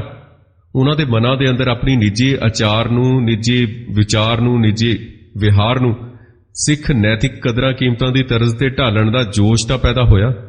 ਪਰ ਗੱਲ ਉਹੀ ਹੈ, ਸਾਡੇ ਕੋਲ ਸਿਆਸੀ ਤੌਰ ਤੇ ਚੇਤਨ ਸਿੱਖ ਨਹੀਂ ਪੈਦਾ ਹੋਇਆ। ਸੰਤ ਮਹਾਂਪੁਰਸ਼ਾਂ ਬਾਬਿਆਂ ਨੇ ਸਿੱਖਾਂ ਨੂੰ ਨਾਮ ਜਪਣ, ਗੁਰੂ ਦੇ ਲੜ ਲੱਗਣ ਤੇ ਬਾਣੀ ਪੜ੍ਹਨ ਵੱਲ ਤਾਂ ਪ੍ਰੇਰਣਾ ਦਿੱਤੀ। ਕਿਸੇ ਨੇ ਇਹ ਨਹੀਂ ਕਿਹਾ ਕਿ ਗੁਰੂ ਹਰਗੋਬਿੰਦ ਸਾਹਿਬ ਵਾਂਗੂ ਮੀਰੀ ਤੇ ਪੀਰੀ ਦੇ ਰਸਤੇ ਤੇ ਚੱਲਣ ਲਈ। ਕਿਸੇ ਨੇ ਇਹ ਨਹੀਂ ਕਿਹਾ ਕਿ ਰਾਜ ਬਿਨਾ ਨਹਿ ਧਰਮ ਚਲਾ ਹੈ, ਧਰਮ ਬਿਨਾ ਸਭ ਤਲੇ ਮਿਲੈ ਹੈ। ਇਸ ਗੱਲ ਲਈ ਗੁਰੂ ਕਾਲ ਤੋਂ ਬਾਅਦ ਸਿੱਖ ਇਤਿਹਾਸ ਦੇ ਅੰਦਰ ਕਿਸੇ ਇੱਕ ਇਕੱਲੇ ਮਹਾਂਪੁਰਖ ਵੱਲੋਂ ਸਿੱਖ ਹਿਰਦਿਆਂ ਦੇ ਅੰਦਰ ਧਰਮ ਪ੍ਰਤੀ ਪਿਆਰ ਤੇ ਉਤਸ਼ਾਹ ਪੈਦਾ ਕਰ ਦੇਣ ਦੀ ਇੱਕ ਅਨੋਖੀ ਉਦਾਹਰਣ ਹੈ ਸਾਡੇ ਕੋਲ। ਪਰ ਇਸ ਸਮੁੱਚੇ ਧਾਰਮਿਕ ਉਦਮ ਦਾ ਜਿਹੜਾ ਅਸੀਂ ਘਟ ਚੁੱਕਿਆ ਪੱਖ ਇਹ ਸੀ, ਮਾਈਨਸ ਹੋ ਚੁੱਕਿਆ ਪੱਖ ਇਹ ਸੀ ਕਿ ਇਹ ਉਸ ਵੇਲੇ ਦੀਆਂ ਰਾਜਸੀ ਸਰਗਰਮੀਆਂ, ਰਾਜਸੀ ਮਾਹੌਲ ਦੇ ਨਾ ਪੱਖੀ ਵਿਚਾਰਧਾਰਕ ਅਸਰਾਂ ਤੋਂ ਆਜ਼ਾਦ ਨਹੀਂ ਸੀ। ਇਹ ਸਾਰੀ ਧਾਰਮਿਕ ਸਰਗਰਮੀ ਭਾਰਤੀ ਰਾਸ਼ਟਰਵਾਦ ਦੀਆਂ ਜਿਹੜੀਆਂ ਉਹਨਾਂ 'ਚ ਵਲਗਣਾ 'ਚ ਹੀ ਘੁੰਮਦੀ ਰਹੀ ਸੀ। ਬੜੇ ਸਿੱਧੇ ਤੇ ਪ੍ਰਤੱਖ ਰੂਪ 'ਚ ਹਿੰਦੂ ਵਰਗ ਦੀ ਉਸ ਵੇਲੇ ਦੀ ਜਿਹੜੀ ਲੋੜ ਸੀ ਤੇ ਲਾਲਸਾ ਸੀ, ਜਿਹੜੀ ਉਹਦਾ ਪੱਖ ਪੂਰਦੀ ਸੀ ਇਹ ਲਹਿਰ ਸੀ, ਜਿਹੜੀ ਧਾਰਮਿਕ ਲਹਿਰ ਸੀ ਸਾਡੇ ਸੰਤਾਂ ਬਾਬਿਆਂ ਦੀ। ਬੜੇ ਧਿਆਨ ਦੇਣ ਵਾਲੀ ਗੱਲ ਹੈ। ਇਸੇ ਵਜ੍ਹਾ ਕਰਕੇ ਉਸ ਵੇਲੇ ਦਾ ਹਿੰਦੂ ਲੀਡਰ ਹੈ ਜਿਹੜਾ, ਉਹਦੇ ਵੱਲੋਂ ਸੰਤ ਅਤਰ ਸਿੰਘ ਜੀ ਦੀ ਪ੍ਰਸ਼ੰਸਾ ਦਾ ਇੱਕ ਝੂਠਾ ਵਤੀਰਾ ਧਾਰਨ ਕਰਨਾ ਕੋਈ ਹੈਰਾਨੀ ਦੀ ਗੱਲ ਨਹੀਂ ਲੱਗਦੀ। ਜੇ ਹੁਣ ਅਸੀਂ ਇਹ ਸਾਰਾ ਇਤਿਹਾਸ ਸਾਨੂੰ ਪੜ੍ਹਨਾ ਚਾਹੀਦਾ। ਪੰਡਿਤ ਮਦਨ ਮੋਹਨ ਮਾਲਵੀਆ ਹੋਇਆ ਇੱਕ, ਉਹਨੇ ਬਨਾਰਸ ਹਿੰਦੂ ਯੂਨੀਵਰਸਿਟੀ ਦੀ ਸਥਾਪਨਾ ਵਾਸਤੇ ਸੰਤ ਅਤਰ ਸਿੰਘ ਦਾ ਆਸ਼ੀਰਵਾਦ ਲੈਣ ਦੀ ਇੱਕ ਝੂਠੀ ਫਰਾਕ ਦੇ ਲਈ ਦਿਖਾਈ। ਕਿਉਂ? ਇਹਦੇ ਦੋ ਸਿੱਟੇ ਨਿਕਲੇ, ਉਹ ਸਭ ਦੇ ਸਾਹਮਣੇ ਨੇ। ਤੇ ਇੱਥੇ ਇਹ ਗੱਲ ਕਰਨੀ ਸਾਡੇ ਵੱਲੋਂ ਕਿਸੇ ਵੀ ਪੱਖੋਂ ਸੰਤ ਅਤਰ ਸਿੰਘ ਜੀ ਦੇ ਗੌਰਵ ਨੂੰ ਨੀਵਾਂ ਦਿਖਾਉਣ ਵਾਲੀ ਗੱਲ ਨਹੀਂ ਹੈਗੀ। ਬਹੁਤ ਸਾਰੇ ਸ਼ਰਧਾਲੂ ਹੋਣਗੇ ਜਿਹੜੇ ਸਾਡੇ ਸਰੋਤੇ ਨੇ ਇਸ ਵੇਲੇ ਸਾਨੂੰ ਸੁਣ ਰਹੇ ਹੋਣਗੇ ਸੰਤ ਅਤਰ ਸਿੰਘ ਜੀ ਦੇ। ਦੇਖੋ, ਧਾਰਮਿਕ ਖੇਤਰ ਦੇ ਅੰਦਰ ਸੰਤ ਅਤਰ ਸਿੰਘ ਜੀ ਨੇ ਬਹੁਤ ਵੱਡੀ ਸੇਵਾ ਕੀਤੀ ਹੈ, ਇਹਦੇ 'ਚ ਕੋਈ ਦੋ ਰਾਵਾਂ ਨਹੀਂ ਹੈਗੀਆਂ। ਉਹਨਾਂ ਨੂੰ ਭੁਲਾਇਆ ਨਹੀਂ ਜਾ ਸਕਦਾ ਤੇ ਨਾ ਹੀ ਘਟਾਇਆ ਜਾ ਸਕਦਾ। ਇੱਥੇ ਗੱਲ ਇਹ ਹੈ ਕਿ ਰਾਜਸੀ ਅਸਰਾਂ ਦਾ ਜਾਇਜ਼ਾ ਲੈਣਾ, ਸਿਆਸੀ ਅਸਰ, ਸਿਆਸੀ ਪ੍ਰਭਾਵਾਂ ਦਾ ਜਾਇਜ਼ਾ ਲੈਣਾ।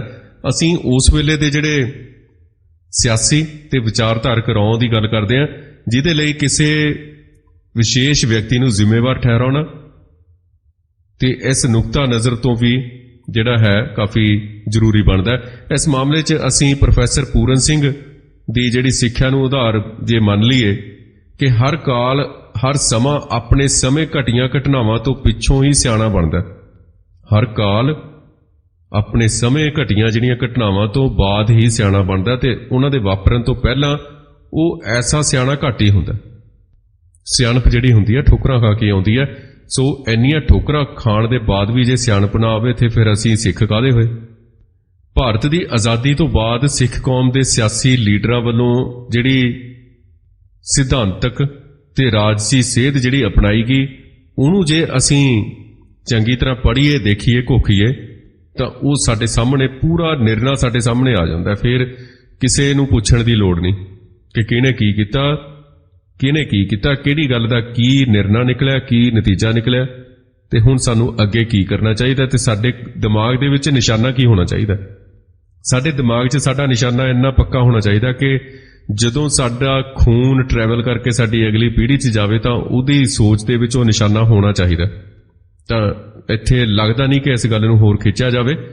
ਸੋ ਗੱਲ ਇਹ ਹੈ ਕਿ ਸਾਨੂੰ ਉਸ ਸਥਿਤੀ ਦਾ ਪਤਾ ਚੱਲ ਜਾਂਦਾ ਜਿਹੜੀ ਸੰਤ ਜਰਨੈਲ ਸਿੰਘ ਖਾਲਸਾ ਭਿੰਡਰਾਂ ਵਾਲਿਆਂ ਦੇ ਰਾਜਸੀ ਮੰਚ ਤੇ ਪ੍ਰਵੇਸ਼ ਕਰਨ ਦੇ ਮੌਕੇ ਬਣੀ ਹੋਈ ਸੀ, ਤੇ ਜਿਸ ਨੂੰ ਬਦਲਣ ਦਾ ਸੰਤਾਂ ਦੇ ਸਾਹਮਣੇ ਪਹਾੜ ਜਿੱਡਾ ਕਾਰਜ ਖੜਾ ਸੀ। ਉਹਨਾਂ ਨੂੰ ਦਰਪੇਸ਼ ਚੁਣੌਤੀਆਂ ਮਾਮੂਲੀ ਜਾਂ ਸਿੰਪਲ ਸਧਾਰਨ ਨਹੀਂ ਸਨ, ਇਹ ਬਹੁਤ ਵੱਡੀਆਂ ਤੇ ਗੈਰ ਸਧਾਰਨ ਚੁਣੌਤੀਆਂ ਸਨ। ਉਹਨਾਂ ਦੇ ਰਾਹ ਦੀਆਂ ਮੁਸ਼ਕਲਾਂ ਦਾ ਥਾਹ ਪਾਉਣ ਲਈ ਸਿੱਖ ਕੌਮ ਦੀ ਜਿਹੜੀ ਹਾਲਤ, ਅੰਦਰਲੀ ਹਾਲਤ, ਮਨੋਸਥਿਤੀ ਤੇ ਇਹਦੀਆਂ ਜਿਹੜੀਆਂ ਬਾਹਰਲੀਆਂ ਜਿਹੜੀਆਂ ਵਿਰੋਧੀ ਤਾਕਤਾਂ ਸਨ, ਜਿਵੇਂ ਅਸੀਂ ਵਾਰ-ਵਾਰ ਕਹਿੰਦੇ ਮੀਡੀਆ, ਹਿੰਦੂ ਜਥੇਬੰਦੀਆਂ, ਹਿੰਦੂ ਸੋਚ, ਵਿਸ਼ਵ ਦੀ 6ਵੀਂ ਵੱਡੀ ਤਾਕਤ, ਇਹਨਾਂ ਸਾਰਿਆਂ ਦਾ ਮੁਲਾਂਕਣ ਕਰਨਾ ਜ਼ਰੂਰੀ ਬਣ ਜਾਂਦਾ ਹੈ। ਇਹਨਾਂ ਸਾਰਿਆਂ ਤੇ ਵਿਚਾਰ ਕਰਨਾ ਜ਼ਰੂਰੀ ਬਣ ਜਾਂਦਾ ਹੈ। ਤਾਂ ਕਿਸੇ ਵੀ ਸਥਾਪਿਤ ਹੋਈ ਤੇ ਚੰਗੀ ਤਰ੍ਹਾਂ ਨਾਲ ਜਥੇਬੰਦ ਹੋਈ ਤਾਕਤ ਨਾਲ ਮੱਥਾ ਲਾਉਣਾ ਕਦੇ ਵੀ ਸੌਖਾ ਕਾਰਜ ਨਹੀਂ ਹੁੰਦਾ। ਸਭ ਤੋਂ ਵੱਡੀ ਗੱਲ ਅਸੀਂ ਪਿੱਛੇ ਗੱਲ ਕਰ ਲਈ ਹੈ, ਸ਼ਹਾਦਤ ਹੋ ਗਈ ਹੈ, ਕਿਲੇਬੰਦੀ ਕਰ ਲਈ, ਜਨਰਲ ਸੁਬੇਗ ਸਿੰਘ ਨਾਲ ਸੀ, ਕੁਝ ਹਥਿਆਰ ਸਨ, ਮੋਰਚਾ ਲਾ ਲਿਆ, ਅਸੀਂ ਗੱਲ ਕਰ ਲਈ ਹੈ। ਪਰ ਤਾਕਤ ਨਾਲ ਮੱਥਾ ਲਾਉਣਾ, ਉਹ ਹੌਸਲਾ, ਉਹ ਕਿਰਪਾ ਕਿੱਥੋਂ ਹੋਵੇ? ਇਹਦੇ ਵਾਸਤੇ ਸਾਨੂੰ ਹੌਸਲਾ ਤੇ ਸੂਰਮਤਾਈ ਦੀ ਜ਼ਰੂਰਤ ਹੁੰਦੀ ਹੈ।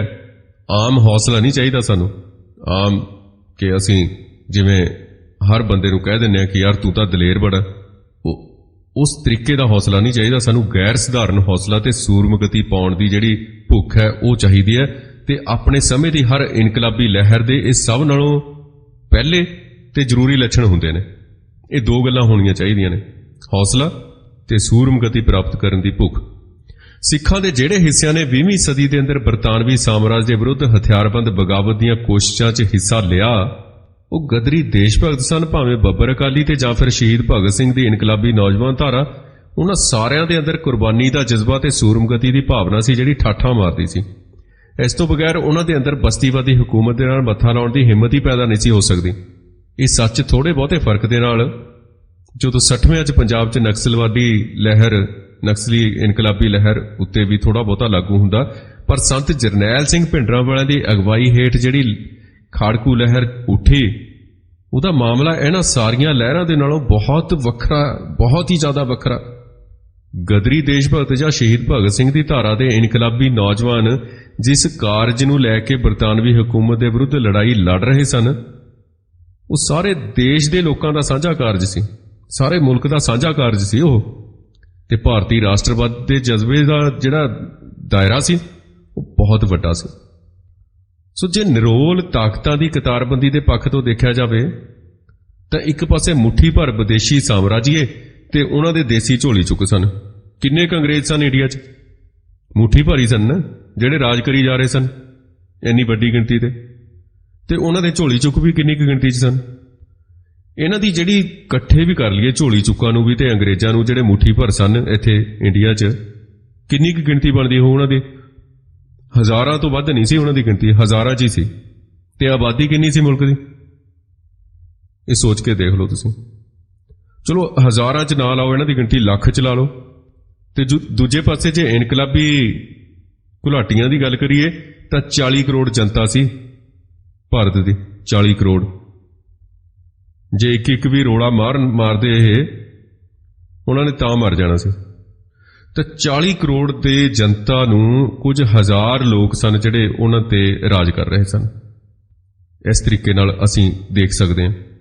ਤਾਂ 40 ਕਰੋੜ ਜਨਤਾ ਦੀ ਜਿਹੜੀ ਨੈਤਿਕ ਹਮਾਇਤ ਤਾਂ ਸੀ ਨਾ ਉਹਨਾਂ ਨੂੰ, ਭਗਤ ਸਿੰਘ ਹੋਰਾਂ ਨੂੰ, ਤੇ ਹੱਲਾਸ਼ੇਰੀ ਵੀ ਸੀ। ਤੇ ਜੰਗ ਦੇ ਅੰਦਰ ਇਸ ਹੱਲਾਸ਼ੇਰੀ ਦਾ ਹਮਾਇਤ ਦਾ ਰੱਬ ਵਰਗਾ ਆਸਰਾ ਹੁੰਦਾ। ਤਾਂ ਇਹਦੇ ਮੁਕਾਬਲੇ ਤੇ ਜੇ ਅਸੀਂ ਸੰਤ ਜਰਨੈਲ ਸਿੰਘ ਨੂੰ ਅਸੀਂ ਜਿੰਨੀਆਂ ਕਠੋਰ ਤੇ ਵਿਖਮ ਹਾਲਤਾਂ ਦਾ ਸਾਹਮਣਾ ਕਰਨਾ ਪੈ ਰਿਹਾ ਸੀ, ਉਹਨਾਂ ਦੀ ਗੱਲ ਕਰੀਏ ਤਾਂ ਉਹਦਾ ਕੋਈ ਹੱਦ ਬੰਨਾ ਹੀ ਨਹੀਂ ਸੀ। ਅਸੀਂ ਦੇਖਦੇ ਹਾਂ ਕਿਵੇਂ ਅਕਾਲੀਆਂ ਨੇ ਉਹਨਾਂ ਨੂੰ ਆਖਰੀ ਵੇਲੇ ਧੋਖਾ ਦਿੱਤਾ, ਕਿਵੇਂ ਸੁਰਿੰਦਰ ਸਿੰਘ ਸੋਢੀ ਨੂੰ ਕਤਲ ਕੀਤਾ ਗਿਆ, ਉੱਥੇ ਸ਼ਹਾਦਤ ਹੋਈ ਹੈ ਸੁਰਿੰਦਰ ਸਿੰਘ ਸੋਢੀ ਦੀ, ਤੇ ਕਿਵੇਂ ਹੁਕਮਨਾਮਾ ਜਾਰੀ ਕਰਵਾਇਆ ਗਿਆ, ਤੇ ਕਿਸ ਤਰੀਕੇ ਨਾਲ ਇੰਦਰਾ ਗਾਂਧੀ ਨਾਲ ਅੰਦਰ ਖਾਤੇ ਮੁਲਾਕਾਤਾਂ ਕੀਤੀਆਂ ਗਈਆਂ, ਕੇਂਦਰੀ ਟੀਮਾਂ ਦੇ ਨਾਲ ਮੁਲਾਕਾਤਾਂ ਕੀਤੀਆਂ ਗਈਆਂ ਮੋਰਚੇ ਨੂੰ ਖਤਮ ਕਰਨ ਲਈ, ਮੁਲਤਵੀ ਕਰਨ ਦੇ ਲਈ, ਤੇ ਸੰਤਾਂ ਨੂੰ ਸ਼ਹੀਦ ਕਰਵਾਉਣ ਦੇ ਲਈ ਕਿਵੇਂ ਕੁਝੀਆਂ ਚਾਲਾਂ ਚੱਲੀਆਂ ਗਈਆਂ। ਤਾਂ ਇਸ ਤਰੀਕੇ ਨਾਲ ਸੋ ਸਾਰਿਆਂ ਨਾਲੋਂ ਪਹਿਲੀ ਗੱਲ ਕਿ ਸੰਤ ਜਰਨੈਲ ਸਿੰਘ ਨੇ ਜਿਸ ਤਾਕਤ ਨੂੰ ਵੰਗਾਰਿਆ ਸੀ, ਜਿਸ ਸਟੇਟ ਨੂੰ ਵੰਗਾਰਿਆ ਸੀ, ਜਿਸ ਮੁਲਕ ਨੂੰ ਵੰਗਾਰਿਆ ਸੀ, ਉਹ ਕੋਈ ਅੰਗਰੇਜ਼ ਹਕੂਮਤ ਨਹੀਂ ਸੀ, ਭੁਰ ਰਹੀ ਅੰਗਰੇਜ਼ ਹਕੂਮਤ ਨਹੀਂ ਸੀ, ਖੁਰ ਰਹੀ ਅੰਗਰੇਜ਼ ਹਕੂਮਤ ਨਹੀਂ ਸੀ ਹੈਗੀ। ਉਹ ਇੱਕ ਆਪਣੇ ਆਪ ਦੇ ਵਿੱਚ ਪੂਰੀ ਤਰ੍ਹਾਂ ਨਾਲ ਆਧੁਨਿਕ, ਸੰਗਠਿਤ ਤੇ ਵਿਸ਼ਵ ਦੀ 6ਵੀਂ ਤਾਕਤ ਸਟੇਟ ਸੀ, ਜਿਹੜੀ ਉਹਨਾਂ ਨੂੰ ਅੰਦਰੋਂ ਵੰਗਾਰ ਪਾਉਣ ਵਾਲੀ ਤਾਕਤ ਤੇ ਵਹਿਸ਼ੀ ਜ਼ੁਲਮ ਢਾਉਣ ਦੀ ਅਸੀਮ ਸਮਰੱਥਾ, ਬਹੁਤ ਵੱਡੀ ਸਮਰੱਥਾ ਰੱਖਦੀ ਸੀ, ਦ੍ਰਿੜਤਾ ਰੱਖਦੀ ਸੀ ਇਹ ਸਟੇਟ, ਇੰਡੀਅਨ ਸਟੇਟ।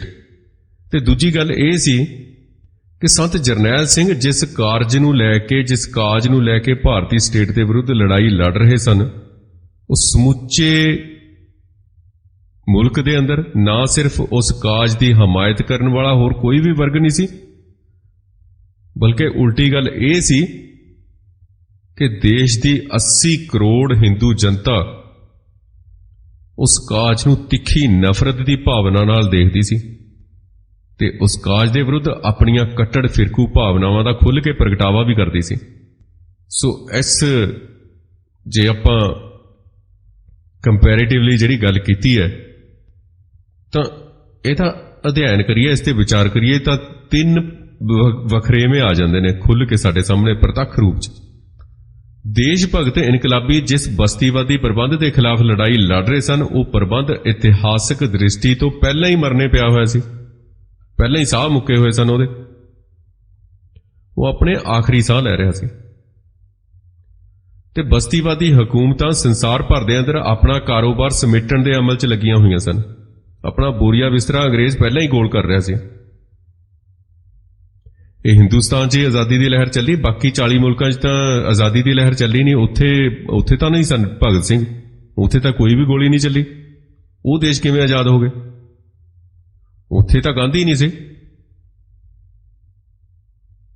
ਸੋ ਇਹ ਆਪਣੇ ਆਪ ਦੇ ਵਿੱਚ ਵਿਚਾਰਨ ਵਾਲਾ ਮਸਲਾ, ਇਹ ਆਪਣੇ ਆਪ ਦੇ ਵਿੱਚ ਬਹੁਤ ਵੱਡੀ ਗੱਲ ਹੈ। ਤਾਂ ਇਸ ਦੇ ਇੱਕਦਮ ਉਲਟ ਸੰਤ ਜਰਨੈਲ ਸਿੰਘ ਨੇ ਜਿਸ ਪ੍ਰਬੰਧ ਤੇ ਰਾਜ ਤਾਕਤ ਨਾਲ ਆਡਾ ਲਾਇਆ ਸੀ, ਉਹ ਆਪਣੀ ਜਵਾਨੀ ਦੀ ਅਵਸਥਾ 'ਚ ਸੀ ਤੇ ਉਹਦੇ ਅੰਦਰ ਜਵਾਨੀ ਵਾਲਾ ਕਹਿਰ ਤੇ ਤਾਣ ਸੀ। ਤੇ ਇੱਕ ਵਾਧੂ ਤੱਥ ਇਹ ਸੀ ਕਿ ਇੰਡੀਅਨ ਸਟੇਟ ਨੂੰ ਉਸ ਲੜਾਈ ਦੇ ਅੰਦਰ ਦੇਸ਼ ਦੇ ਸਾਰੇ ਲੋਕਾਂ ਦੀ ਵਿਆਪਕ ਹਮਾਇਤ ਹਾਸਲ ਸੀ, ਪੂਰੀ ਹਮਾਇਤ ਹਾਸਲ ਸੀ। ਤੇ ਦੂਜੀ ਗੱਲ, ਦੇਸ਼ ਭਗਤ ਇਨਕਲਾਬੀ ਇੱਕ ਤਾਂ ਜਿਸ ਵਿਚਾਰਧਾਰਾ ਦੇ ਖਿਲਾਫ ਲੜ ਰਹੇ ਸਨ ਤੇ ਦੂਜਾ ਜਿਸ ਵਿਚਾਰਧਾਰਾ ਦਾ ਆਸਰਾ ਲੈ ਕੇ ਲੜ ਰਹੇ ਸਨ, ਦੋਵਾਂ ਹੀ ਪੱਖਾਂ ਤੋਂ ਸਮਾਂ ਉਹਨਾਂ ਦੇ ਨਾਲ ਸੀ। ਪੂਰੀ ਤਰ੍ਹਾਂ ਸਮਾਂ ਉਹਨਾਂ ਦਾ ਸਾਥ ਦੇ ਰਿਹਾ ਸੀ। ਬਸਤੀਵਾਦੀ ਵਿਚਾਰਧਾਰਾ ਸੰਸਾਰ ਦੇ ਅੰਦਰ ਬਹੁਤ ਹੀ ਟੁੱਟਣ ਦੀ ਕਗਾਰ ਤੇ ਸੀ, ਨਿਖੇੜੇ ਦੀ ਹਾਲਤ 'ਚ ਸੀ ਤੇ ਰਾਸ਼ਟਰਵਾਦੀ ਵਿਚਾਰਧਾਰਾ ਨੂੰ ਉਸ ਵੇਲੇ ਪੂਰਾ ਜੋਬਨ ਚੜ੍ਹਿਆ ਹੋਇਆ ਸੀ, ਜਵਾਨੀ ਚੜ੍ਹੀ ਹੋਈ ਸੀ। ਸੰਤ ਜਰਨੈਲ ਸਿੰਘ ਦੀ ਸਥਿਤੀ ਇਸ ਦੇ ਬਿਲਕੁਲ ਇੱਕਦਮ ਉਲਟ ਸੀ। ਜਿਸ ਬਸਤੀਵਾਦ ਦੇ ਖਿਲਾਫ ਉਹਨਾਂ ਨੂੰ ਲੜਨਾ ਪੈ ਰਿਹਾ ਸੀ, ਉਹ ਪੁਰਾਣਾ ਰਵਾਇਤੀ ਨਮੂਨੇ ਦਾ ਬਸਤੀਵਾਦ ਨਹੀਂ ਸੀ, ਸਗੋਂ ਨਵੀਂ ਵੰਨਗੀ ਦਾ ਹਿੰਦੂ ਬਸਤੀਵਾਦ ਸੀ, ਅੰਦਰੂਨੀ ਬਸਤੀਵਾਦ ਸੀ, ਇੰਟਰਨਲ ਕਲੋਨੀਅਲਿਜ਼ਮ ਸੀ, ਜਿਹੜਾ ਪੁਰਾਣੇ ਰਵਾਇਤੀ ਬਸਤੀਵਾਦ ਦੇ ਨਾਲੋਂ ਕਈ ਸਾਰੇ ਪੱਖਾਂ ਤੋਂ ਬਹੁਤ ਜ਼ਿਆਦਾ ਖਤਰਨਾਕ ਸੀ, ਖਤਰਨਾਕ ਹੈ ਤੇ ਜਦੋਂ ਤੱਕ ਅਸੀਂ ਇਕੱਠੇ ਨਹੀਂ ਹੁੰਦੇ ਖਤਰਨਾਕ ਰਹੂਗਾ। ਇਹਦੇ ਅੰਦਰ ਆਪਣੇ ਅਸਲੀ ਜਿਹੜਾ ਵਿਸ਼ੇਸ਼ਤਾ ਹੈ ਉਹਨੂੰ ਛੁਪਾਉਣ ਵਾਸਤੇ, ਲੁਕਾਉਣ ਵਾਸਤੇ ਤੇ ਇਸ ਤਰ੍ਹਾਂ ਦਾ ਭੁਲੇਖਾ ਪਾਉਣ ਦੀ ਸਮਰੱਥਾ ਕਿਤੇ ਜ਼ਿਆਦਾ ਹੈ। ਤੇ ਜਿਹੜਾ ਪੁਰਾਣੀ ਵੰਨਗੀ ਦਾ ਅੰਗਰੇਜ਼ਾਂ ਦਾ ਬਸਤੀਵਾਦ ਸੀ, ਉਹ ਰਾਜਾਂ ਦੇ ਅੰਦਰ ਉੱਥੋਂ ਦੀ ਵਸੋਂ ਜਿਹੜੀ ਪਾਪੂਲੇਸ਼ਨ ਹੁੰਦੀ ਹੈ, ਉੱਥੋਂ ਦੇ ਲੋਕ ਹੁੰਦੇ ਨੇ, ਉਹਨਾਂ ਦੇ ਵੱਡੇ ਹਿੱਸਿਆਂ ਨੂੰ ਆਪਣੇ ਪੱਖ ਦੇ ਵਿੱਚ ਲਾਮਬੰਦ ਕਰਨ ਦੀ ਜਿਹੜੀ ਸਮਰੱਥਾ ਤੇ ਗੁੰਜਾਇਸ਼ ਨਹੀਂ ਰੱਖਦਾ ਹੁੰਦਾ। ਜਿਹੜੇ ਲੋਕਾਂ ਤੇ ਜਿਹੜਾ ਪੁਰਾਣੀ ਕਿਸਮ ਦਾ ਅੰਗਰੇਜ਼ਾਂ ਦਾ ਬਸਤੀਵਾਦ ਹੈ ਉਹ ਰਾਜ ਕਰਦਾ, ਜਦੋਂ ਉਹ ਉੱਥੋਂ ਦੇ ਲੋਕਾਂ ਨੂੰ ਆਪਣੇ ਦਿਲ ਦੇ ਨੇੜੇ ਨਹੀਂ ਲਾ ਸਕਦਾ, ਆਪਣਾ ਨਹੀਂ ਬਣਾ ਸਕਦਾ ਹੁੰਦਾ। ਦੇਸ਼ ਭਗਤ ਇਨਕਲਾਬੀਆਂ ਨੂੰ ਜੇ ਦੇਸ਼ ਦੇ ਲੋਕਾਂ ਦੀ ਬਹੁਤੀ ਸਰਗਰਮ ਹਮਾਇਤ ਨਹੀਂ ਵੀ ਮਿਲ ਰਹੀ ਸੀ, ਫਿਰ ਵੀ ਲੋਕਾਂ ਦੇ ਵੱਡੇ ਹਿੱਸਿਆਂ ਦੀਆਂ ਜਿਹੜੀਆਂ ਹਮਦਰਦੀਆਂ ਉਹਨਾਂ ਦੇ ਨਾਲ ਹੀ ਸਨ। ਹਮਾਇਤ ਭਾਵੇਂ ਨਹੀਂ ਸੀ, ਜਾਂ ਕੋਈ ਕਰਦਾ ਸੀ ਜਾਂ ਕੋਈ ਨਹੀਂ ਕਰਦਾ ਸੀ, ਪਰ ਹਮਦਰਦੀ ਤਾਂ ਸੀ ਨਾ। ਉਹਨਾਂ ਨੂੰ ਨਫ਼ਰਤ ਕਰਨ ਵਾਲੇ ਤੇ ਉਹਨਾਂ ਦੀ ਸਰਗਰਮ ਵਿਰੋਧਤਾ ਕਰਨ ਵਾਲੇ ਜਿਹੜੇ ਦੇਸ਼ ਦੇ ਲੋਕ ਸਨ, ਉਹ ਬੜੇ ਥੋੜੀ ਗਿਣਤੀ 'ਚ ਸਨ, ਉਹ ਉਂਗਲਾਂ ਤੇ ਗਿਣਨ ਵਾਲੇ ਸਨ। ਉਹਨਾਂ ਦਾ 1 ਜਾਂ 2% ਹੋਊਗਾ। ਤੇ ਇਹਦੇ ਮੁਕਾਬਲੇ ਤੇ ਨਵੇਂ ਅੰਦਰੂਨੀ ਕਿਸਮ ਦੇ ਬਸਤੀਵਾਦੀ ਸਟੇਟ ਦੇ ਅੰਦਰ ਦੇਸ਼ ਦੀ ਜਿਹੜੀ ਟੋਟਲ ਪਾਪੂਲੇਸ਼ਨ ਵਸੋਂ ਜਿਹੜੀ ਜਿੰਨੀ ਵੀ ਹੈਗੀ ਹੈ, ਉਹਦੇ ਵੱਡੇ ਹਿੱਸਿਆਂ ਨੂੰ ਆਪਣੇ ਪੱਖ 'ਚ ਲਾਮਬੰਦ ਕਰਨ ਦੀ ਵਾਧੂ ਸਮਰੱਥਾ ਹੁੰਦੀ ਹੈ। ਤੇ ਇਹ ਇੰਦਰਾ ਗਾਂਧੀ ਨੇ ਕਰਕੇ ਵਿਖਾਇਆ, ਮੀਡੀਆ ਦੇ ਰਾਹੀਂ ਕਰਕੇ ਵਿਖਾਇਆ, ਵੋਟਾਂ ਤੇ ਹਾਸਲ ਕਰਨ ਦੇ ਲਈ ਕਰਕੇ ਦਿਖਾਇਆ। ਖਾਸ ਕਰਕੇ ਜਿਹੜੇ ਰਾਜ ਬਹੁ ਗਿਣਤੀ ਵਰਗ ਦੀਆਂ ਧਾਰਮਿਕ ਜਾਂ ਰਾਸ਼ਟਰਵਾਦੀ ਭਾਵਨਾਵਾਂ ਜਿਹੜੀਆਂ ਹੁੰਦੀਆਂ ਨੇ, ਜਿਹੜੀਆਂ ਬਹੁ ਗਿਣਤੀ ਵਰਗ ਦੇ ਮਾਮਲੇ 'ਚ ਇੱਕੋ ਜਿਹੀ ਗੱਲ ਬਣ ਜਾਂਦੀ ਹੈ ਤੇ ਉਹਦੀ ਓਟ ਲੈ ਕੇ ਚੱਲਦੇ ਨੇ ਸਾਰੇ, ਤੇ ਉਹਨਾਂ ਦੇ ਅੰਦਰ ਇਹੋ ਜਿਹੀ ਨਾਜ਼ੀਵਾਦੀ ਰੁਚੀ ਤੇ ਸਮਰੱਥਾ ਜਿਹੜੀ ਹੈ ਉਹ ਸਾਰੀਆਂ ਹੱਦਾਂ ਬੰਨੇ ਪਾਰ ਕਰ ਜਾਂਦੀ ਹੈ। ਤੇ ਸਮੂਹਿਕ ਰੂਪ ਦੇ ਵਿੱਚ ਸਾਰਿਆਂ ਦਾ ਸਾਥ ਲੈਣ ਦੇ ਲਈ ਉਹ ਕਾਮਯਾਬ ਹੋ ਜਾਂਦੇ ਨੇ। ਤੇ ਅੱਜ ਦੇ ਭਾਰਤੀ ਸਟੇਟ ਵੀ, ਅੱਜ ਦਾ ਜਿਹੜਾ ਭਾਰਤ ਹੈ ਉਹ ਵੀ ਐਸੇ ਕੈਟਾਗਰੀ ਦੇ ਵਿੱਚ ਆ ਜਾਂਦਾ ਹੈ। ਇੱਕ ਬਹੁਤ ਹੀ ਛੋਟੇ ਘੱਟ ਗਿਣਤੀ ਵਰਗ ਜਿਹਦੀ ਦੇਸ਼ ਦੇ ਅੰਦਰ ਹੈਸੀਅਤ ਆਟੇ ਚ ਲੂਣ ਦੇ ਬਰਾਬਰ ਹੈ, ਉਹਦੇ ਕਿਸੇ ਲੀਡਰ ਵੱਲੋਂ ਭਾਰਤੀ ਸਟੇਟ ਦੇ ਜਿਹੀ ਕੋਈ ਤਾਕਤਵਰ ਤੇ ਤਬਾਹਕੁਨ ਤਾਕਤ ਦੇ ਵਿਰੁੱਧ ਹਥਿਆਰਬੰਦ ਲੜਾਈ ਲੜਨਾ ਪਹਾੜ ਦੇ ਨਾਲ ਟੱਕਰ ਲੈਣ ਵਾਲੀ ਗੱਲ ਹੁੰਦੀ ਹੈ, ਪਹਾੜ ਦੇ ਨਾਲ ਟੱਕਰ ਮਾਰਨ ਵਰਗੀ ਗੱਲ ਹੁੰਦੀ ਹੈ। ਪਰ ਕਿਸੇ ਇਨਕਲਾਬੀ ਦੀ ਸ਼ਖਸੀਅਤ ਉਦੋਂ ਸੰਪੂਰਨ ਹੁੰਦੀ ਹੈ ਜਦੋਂ ਉਹ ਆਪਣੇ ਮਿਸ਼ਨ ਦੀ ਪੂਰਤੀ ਲਈ ਪਹਾੜ ਦੇ ਨਾਲ ਮੱਥਾ ਮਾਰ ਸਕਣ ਦਾ ਭਰੋਸਾ ਰੱਖਦਾ ਹੋਵੇ। ਤੇ ਇਹ ਭਰੋਸਾ ਸੰਤ ਜਰਨੈਲ ਸਿੰਘ ਨੂੰ ਆਪਣੇ ਆਪ ਦੇ ਉੱਪਰ ਸੀ ਤੇ ਉਹਨਾਂ ਨੇ ਉਹ ਕਰ ਵਿਖਾਇਆ। ਤੇ ਇਹਨੂੰ ਪ੍ਰਤੱਖ ਨੂੰ ਕਿਸੇ ਪ੍ਰਮਾਣ ਦੀ ਲੋੜ ਨਹੀਂ ਕਿ ਸੰਤ ਜਰਨੈਲ ਸਿੰਘ ਅੰਦਰ ਐਸਾ ਭਰੋਸਾ ਕਿੰਨਾ ਸੀ। ਪੱਛਮ ਦੇ ਵਿੱਚ 19ਵੀਂ ਸਦੀ ਦੇ ਅੰਦਰ ਜਿਹੜੇ ਅਮੀਰ ਵਰਗ ਸਨ, ਉਹਨਾਂ ਦੀ ਸੋਚ ਦੀ ਤਰਜਮਾਨੀ ਕਰਨ ਵਾਲੇ ਬੁੱਧੀਜੀਵੀਆਂ ਨੇ ਆਪਣੀ ਕਾਇਰਤਾ ਨੂੰ ਸਹੀ ਠਹਿਰਾਉਣ ਦੀ ਇੱਕ ਮਨੋਵਿਗਿਆਨਕ ਲੋੜ ਚੋਂ ਇਨਕਲਾਬੀਆਂ ਦੇ ਇਸ ਹੌਸਲੇ ਦਾ ਇਹ ਕਹਿੰਦੇ ਹੋਏ ਮਜ਼ਾਕ ਉਡਾਉਣਾ ਸ਼ੁਰੂ ਕਰ ਦਿੱਤਾ ਸੀ ਕਿ ਸਿਆਣਾ ਆਦਮੀ ਜਿਸ ਥਾਂ ਤੇ ਜਾਣ ਤੋਂ ਡਰਦਾ ਹੈ, ਮੂਰਖ ਉੱਥੇ ਦੁਰੰਗੇ ਮਾਰਦਾ ਜਾਂਦਾ ਹੈ। ਆਪਣੇ ਆਪ ਨੂੰ ਬਚਾਉਣ ਦੇ ਲਈ ਡਰਪੋਕ ਸਨ ਉਹ। ਤੇ ਪੰਜਾਬ ਅੰਦਰ ਕੁਝ ਅਵਾਰਾ ਕਿਸਮ ਦੇ ਖੱਬੇ ਪੱਖੀ ਬੁੱਧੀਜੀਵੀਆਂ ਨੇ, ਕਾਮਰੇਡਾਂ ਨੇ ਆਪਣੀ ਰਾਜਸੀ ਨਿਪੁੰਸਕਤਾ ਨੂੰ ਢਕਣ ਦੇ ਮੰਤਵ ਦੇ ਨਾਲ ਸੰਤ ਜਰਨੈਲ ਸਿੰਘ ਬਾਰੇ ਵੀ ਅਜਿਹੇ ਜਿਹੜੇ ਨਿੰਦਣਯੋਗ ਟੋਟਕੇ ਉਸ ਵੇਲੇ ਵਰਤੇ ਸਨ। ਇਹ ਹਿੰਦੂ ਮੀਡੀਆ ਦੇ ਪ੍ਰਭਾਵ ਦੇ ਥੱਲੇ ਅਜਿਹਾ ਕੀਤਾ ਸੀ ਉਹਨਾਂ ਨੇ। ਤੇ ਕਾਮਰੇਡਾਂ ਬਾਰੇ ਵੀ ਆਪਾਂ ਗੱਲ ਕਰਾਂਗੇ ਐਸੇ ਉਸ ਦੇ ਆਪਾਂ ਪਾਠਕ੍ਰਮ ਦੇ ਅਧੀਨ। ਸੋ ਸੰਤਾਂ ਨੇ ਭਾਰਤੀ ਸਟੇਟ ਨੂੰ ਜਿਸ ਤਰੀਕੇ ਨਾਲ ਖੁੱਲ੍ਹੇ ਤੌਰ ਤੇ ਵੰਗਾਰਿਆ ਤੇ ਫਿਰ ਸੰਘਰਸ਼ ਦੇ ਸਮੁੱਚੇ ਅਮਲ ਦੇ ਦੌਰਾਨ ਇੰਡੀਅਨ ਸਟੇਟ ਤੇ ਬਹੁਗਿਣਤੀ ਵਰਗ ਦੀ ਹਿੰਦੂਆਂ ਦੀ ਹਰ ਧੌਂਸ ਤੇ ਘੁਰਕੀ ਨੂੰ ਜਿਸ ਤਰ੍ਹਾਂ ਟਿੱਚ ਕਰਕੇ ਜਾਣਿਆ ਤੇ ਅਖੀਰ 'ਚ ਜਾ ਕੇ ਇੰਡੀਅਨ ਗਵਰਨਮੈਂਟ ਦੇ ਹਥਿਆਰਬੰਦ ਲਸ਼ਕਰਾਂ ਦੇ ਵਿਰੁੱਧ ਲੜਦਿਆਂ ਹੋਇਆ ਜਿਸ ਸ਼ਾਨ ਤੇ ਜਾਹੋ ਜਲਾਲ ਨਾਲ ਸ਼ਹੀਦੀ ਪਾਈ, ਇਸ ਗੱਲ ਤੋਂ ਉਹਨਾਂ ਦੇ ਸਿਦਕ ਤੇ ਹੌਸਲੇ ਦਾ ਸਾਫ਼ ਪਤਾ ਚੱਲਦਾ ਸਾਨੂੰ। ਇਸ ਤੋਂ ਅਸੀਂ ਸਪਸ਼ਟ ਰੂਪ ਦੇ ਵਿੱਚ ਅਸੀਂ ਦੇਖ ਸਕਦੇ ਹਾਂ। ਸੰਤਾਂ ਦੀ ਸ਼ਹਾਦਤ ਬਾਰੇ ਅਸੀਂ ਗੱਲਬਾਤ ਜਾਰੀ ਰੱਖਾਂਗੇ, ਕੱਲ ਵੀ ਜਾਰੀ ਰੱਖਾਂਗੇ। ਤੇ ਇੱਕ ਹੋਰ ਗੱਲ ਹੈ ਬਹੁਤ ਇੰਪੋਰਟੈਂਟ ਜਿਹੜੀ ਗੱਲ ਹੈਗੀ ਹੈ ਉਹ ਇਹ ਕਿ ਦੇਸ਼ ਭਗਤ ਇਨਕਲਾਬੀ ਜੋ ਕਰਨਾ ਚਾਹੁੰਦੇ ਸਨ ਜਾਂ ਜੋ ਵੀ ਕਰ ਰਹੇ ਸਨ, ਉਹਨਾਂ ਦੇ ਸਾਹਮਣੇ ਉਹਦੇ ਲਈ ਬਹੁਤ ਹੀ ਸਪਸ਼ਟ ਤੇ ਇੱਕ ਘੜਿਆ ਘੜਾਇਆ ਮਾਡਲ ਮੌਜੂਦ ਸੀ ਦੇਸ਼ ਭਗਤਾਂ ਦੇ ਅੱਗੇ। ਉਹ ਭਾਰਤ ਨੂੰ ਇੱਕੋ ਇਕਲੌਤੀ ਕੌਮ ਮੰਨ ਕੇ ਉਸ ਨੂੰ ਬਸਤੀਵਾਦੀ ਗਲਬੇ ਤੋਂ, ਅੰਗਰੇਜ਼ਾਂ ਦੇ ਗੁਲਾਮੀ ਤੋਂ ਮੁਕਤ ਕਰਾਉਣ ਦੀ ਲੜਾਈ ਲੜ ਰਹੇ ਸਨ। ਉਹਨਾਂ ਦੇ ਸਾਹਮਣੇ ਰਾਸ਼ਟਰ ਤੇ ਆਜ਼ਾਦੀ, ਇਹਦੇ ਮਾਡਲ ਘੜੇ ਘੜਾਏ ਤਿਆਰ ਪਏ ਸਨ। ਰਾਸ਼ਟਰ ਦਾ ਮਾਡਲ ਵੀ ਪਿਆ ਸੀ ਉਹਨਾਂ ਕੋਲ, ਦੇਸ਼ ਭਗਤਾਂ ਦੇ ਕੋਲ, ਤੇ ਆਜ਼ਾਦੀ ਦਾ ਮਾਡਲ ਵੀ ਪਿਆ ਸੀ। ਉਹਨਾਂ ਨੇ ਤਾਂ ਬਸ ਇਹਨਾਂ ਨੂੰ ਭਾਰਤ ਦੇ ਅੰਦਰ ਅਮਲ ਦੇ ਵਿੱਚ ਲਿਆਉਣਾ ਸੀ। ਇਸ ਮਾਮਲੇ 'ਚ ਉਹਨਾਂ ਦੇ ਸਾਹਮਣੇ ਸੰਸਾਰ ਦੀਆਂ ਜਿਹੜੀਆਂ ਦੂਜੀਆਂ ਕੌਮਾਂ ਤੇ ਲਹਿਰਾਂ ਦੇ ਪਹਿਲੇ ਉਹਨਾਂ ਦੇ ਤਜਰਬੇ ਸਨ, ਲਹਿਰਾਂ ਦੇ, ਚਾਹੇ ਉਹ ਹਥਿਆਰਬੰਦ ਸਨ, ਚਾਹੇ ਉਹ ਸੱਤਿਆਗ੍ਰਹੀ ਲਹਿਰਾਂ ਸਨ, ਅਮਨਮਈ ਢੰਗ ਦੇ ਨਾਲ ਚੱਲੀਆਂ ਸਨ ਜਿਹੜੀਆਂ ਲਹਿਰਾਂ, ਉਹਨਾਂ ਦੇ ਤਜਰਬੇ ਮੌਜੂਦ ਸਨ ਉਹਨਾਂ ਦੇ ਕੋਲ। ਸੋ ਉਹ ਇੱਕ ਤਰ੍ਹਾਂ ਦੇ ਨਾਲ ਪੱਕੇ ਹੋਏ ਲੀਹਾਂ ਉੱਤੇ ਚੱਲ ਰਹੇ ਸਨ ਤੇ ਉਹਨਾਂ ਦੇ ਸਾਹਮਣੇ ਕੋਈ ਨਵਾਂ ਲਾਂਘਾ ਭੰਨਣ ਜਾਂ ਕੋਈ ਅਸਲੋਂ ਹੀ ਨਵਾਂ ਸਿਆੜ ਕੱਢਣ ਦੀ ਕੋਈ ਜਟਿਲ ਸਮੱਸਿਆ ਨਹੀਂ ਸੀ ਹੈਗੀ ਕੋਈ।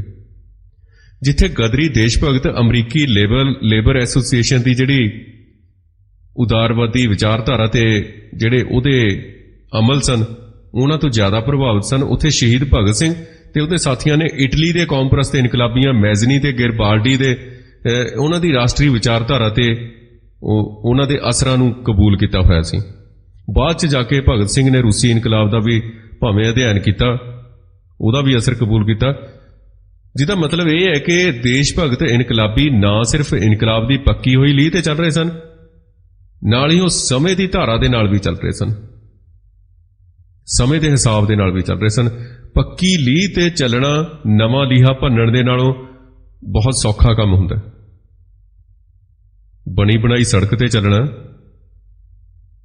ਤੇ ਡਾਂਡੇ ਮਿੰਡੇ ਚੱਲਣਾ ਬੜਾ ਫਰਕ ਹੁੰਦਾ। ਇਹਦੇ ਵਾਸਤੇ ਕੋਈ ਖਾਸ, ਮੈਨੂੰ ਨਹੀਂ ਲੱਗਦਾ ਕਿ ਖਾਸ ਤਰ੍ਹਾਂ ਦੀ ਕੋਈ ਤੁਹਾਡੇ ਇੰਟੈਲੀਜੈਂਟ ਹੋਣ ਦੀ ਲੋੜ ਹੁੰਦੀ ਹੈ। ਜਾਂ ਤੁਹਾਨੂੰ ਖਾਸ ਤੌਰ ਤੇ ਜ਼ਿਆਦਾ ਬਹਾਦਰ ਹੋਣ ਦੀ ਲੋੜ ਪੈਂਦੀ ਹੈ, ਕੋਈ ਵੀ ਚੱਲ ਸਕਦਾ। ਆਮ ਜਿਹੜੀ ਜ਼ਹਿਨੀਅਤ ਹੁੰਦੀ ਆ, ਆਮ ਔਸਤ ਬੁੱਧੀ ਹੁੰਦੀ ਆ, ਉਹ ਵੀ ਕੰਮ ਕਰ ਜਾਂਦੀ ਹੈ। ਪਰ ਫਿਰ ਵੀ ਇਨਕਲਾਬ ਦੇ ਰਾਹ ਤੇ ਚੱਲਣਾ ਅੱਗ ਦੇ ਨਾਲ ਖੇਡਣ ਵਰਗੀ ਗੱਲ ਹੀ ਹੁੰਦੀ ਹੈ। ਸੋ ਲੀਹਾ ਕੱਚਾ ਹੋਵੇ ਜਾਂ ਪੱਕਾ, ਰਸਤਾ ਕੱਚਾ ਹੋਵੇ ਜਾਂ ਪੱਕਾ, ਇਹ ਰਾਹ ਮੁਸ਼ਕਲਾਂ ਤੇ ਖਤਰਿਆਂ ਤੋਂ ਖਾਲੀ ਨਹੀਂ ਹੁੰਦਾ।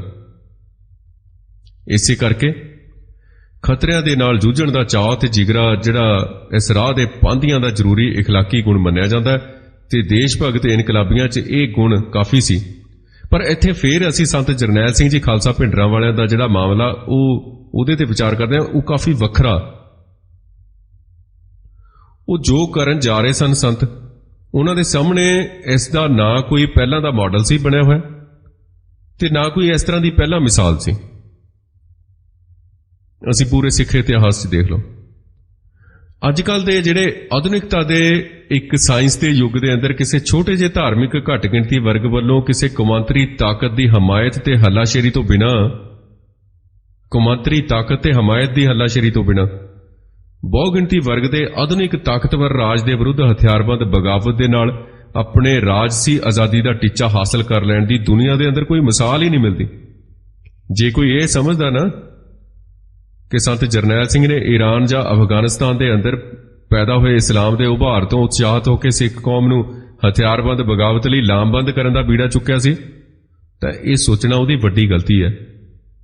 ਬਿਲਕੁਲ ਇਹ ਸੰਭਵ ਹੈ ਕਿ ਸੰਤ ਜਰਨੈਲ ਸਿੰਘ ਨੂੰ ਈਰਾਨ ਤੇ ਅਫਗਾਨਿਸਤਾਨ ਦੇ ਅੰਦਰਲੇ ਰਾਜਸੀ ਘਟਨਾਕ੍ਰਮ ਦਾ ਕੋਈ ਬਹੁਤਾ ਇਲਮ ਨਾ ਹੋਵੇ, ਜਾਣਕਾਰੀ ਨਾ ਵੀ ਹੋਵੇ, ਪਰ ਨਾਲੇ ਈਰਾਨ ਤੇ ਅਫਗਾਨਿਸਤਾਨ ਦਾ ਮਾਮਲਾ ਬਿਲਕੁਲ ਵੱਖਰਾ। ਇਹਨਾਂ ਸਟੇਟਾਂ ਦੀ ਸਾਰੀ ਵਸੋਂ ਮੁਸਲਮਾਨ ਹੈ। ਸੋ ਉਹਨਾਂ ਸਟੇਟਾਂ ਦੀ ਮਿਸਾਲ ਸਿੱਖਾਂ ਵਰਗੇ ਘੱਟ ਗਿਣਤੀ ਭਾਈਚਾਰੇ ਤੇ ਕਿਸੇ ਵੀ ਹਿਸਾਬ ਨਾਲ ਢੁਕਦੀ ਨਹੀਂ। ਇਹ ਤਾਂ ਕੋਰਾ ਜਿਹੜਾ ਕਾਮਰੇਡਾਂ ਵੱਲੋਂ ਇੱਕ ਪ੍ਰਚਾਰ ਕੀਤਾ ਗਿਆ ਸੀ। ਇਸ ਕਰਕੇ ਸੱਚ ਤਾਂ ਇਹ ਹੈ ਕਿ ਸੰਤ ਭਿੰਡਰਾਂ ਵਾਲਿਆਂ ਨੇ ਜੋ ਵੀ ਕੀਤਾ ਉਹ ਕਿਸੇ ਹੋਰ ਦੇ ਤਜਰਬੇ ਤੋਂ ਪ੍ਰਭਾਵਿਤ ਜਾਂ ਉਤਸ਼ਾਹਤ ਹੋ ਕੇ ਨਹੀਂ ਕੀਤਾ, ਤੇ ਜਾਂ ਕਿਸੇ ਬਾਹਰੀ ਤਾਕਤ ਦੀ ਸ਼ਹਿ ਹੇਠ ਨਹੀਂ ਸੀ ਕੀਤਾ, ਜਿਵੇਂ ਝੂਠਾ ਪ੍ਰਾਪੇਗੰਡਾ ਕੀਤਾ ਜਾ ਰਿਹਾ ਸੀ ਕਿ ਇਹ ਹਿੰਦੁਸਤਾਨ ਦੇ ਹਿੰਦੂ ਹਾਕਮਾਂ ਦੇ ਪਾਲਤੂ ਮੀਡੀਆ ਦੀ ਮਦਦ ਨਾਲ ਇਹ ਪ੍ਰਚਾਰ ਕੀਤਾ ਗਿਆ ਸੀ ਕਿ ਖਾੜਕੂ ਸਿੱਖ ਉਭਾਰ ਜਿਹੜਾ ਹੈ ਉਹਦੇ ਪਿੱਛੇ ਵਿਦੇਸ਼ੀ ਹੱਥ ਹੈ, ਤੇ ਇਹ ਕਿਸੇ ਹੋਰ ਦੀ ਰੀਸ ਜਾਂ ਨਕਲ ਨਹੀਂ ਸੀ ਹੈ। ਇਹ ਜਿਹੜਾ ਸੰਤਾਂ ਦਾ ਜਿਹੜਾ ਸੰਘਰਸ਼ ਸੀ, ਬਿਲਕੁਲ ਇਹ ਉਹਨਾਂ ਦੇ ਅੰਦਰੋਂ ਨਿਕਲੀ ਹੋਈ ਗੱਲ ਸੀ। ਉਹਨਾਂ ਦੀ ਇੱਕ ਸੋਚ ਦਾ ਨਤੀਜਾ ਸੀ ਸੰਤਾਂ ਦੀ। ਇਸ ਨੂੰ ਕਿਸੇ ਤਰਕਵਾਦੀ ਸੋਚ ਜਾਂ ਵਿਸ਼ਲੇਸ਼ਣ ਦੀ ਜਿਹੜੀ ਤਰਕ ਦੀ ਕੁਠਾਲੀ ਹੁੰਦੀ ਹੈ ਉਹਦੇ ਨਾਲ ਮਾਪ ਸਕਣਾ ਵੀ ਸੰਭਵ ਨਹੀਂ ਹੈ। ਸੰਤ ਜਰਨੈਲ ਸਿੰਘ ਜੇ ਅੱਜ ਦੇ ਆਪਾਂ ਸਮੇਂ ਦੇ ਮੁਤਾਬਕ ਅਰਥ ਕੱਢੀਏ, ਉਹ ਕੋਈ ਵਿਦਵਾਨ ਜਾਂ ਬੁੱਧੀਜੀਵੀ ਨਹੀਂ ਸਨ। ਉਹਨਾਂ ਨੇ ਕਿਤਾਬੀ ਗਿਆਨ ਜਾਂ ਅਕੈਡਮਿਕ ਸਿਖਲਾਈ ਹਾਸਲ ਨਹੀਂ ਸੀ ਕੀਤੀ ਹੋਈ, ਡਿਗਰੀਆਂ ਨਹੀਂ ਸਨ ਉਹਨਾਂ ਦੇ ਕੋਲ। ਉਹ ਇੱਕ ਸਾਦੇ ਮੁਰਾਦੇ ਸੰਤ ਮਹਾਂਪੁਰਖ ਸਨ ਜਿਹੜੇ ਸੱਚ ਦੀ ਉਸ ਮਹਾ ਮਿਰਤੂ 'ਚ ਅਭੇਦ ਹੋ ਕੇ ਗੁਰੂ ਦੀ ਜਗਾਈ ਨਾਮ ਰੂਪੀ ਜੋਤ 'ਚ ਰਤੜੇ ਨੈਣਾ ਵਾਲੇ ਬਣ ਗਏ ਸਨ। ਉਹ ਗੁਰੂ ਜੀ ਦੀ ਨਾਮ ਬਾਣੀ 'ਚ ਪੁਨਰ ਜੀਵਤ ਹੋ ਕੇ ਆਤਮਿਕ ਤਜਰਬੇ ਦੀ ਜਿਹੜੀ ਆਜ਼ਾਦੀ ਹੈ ਉਹਦੇ 'ਚ ਲੀਨ ਹੋ ਗਏ।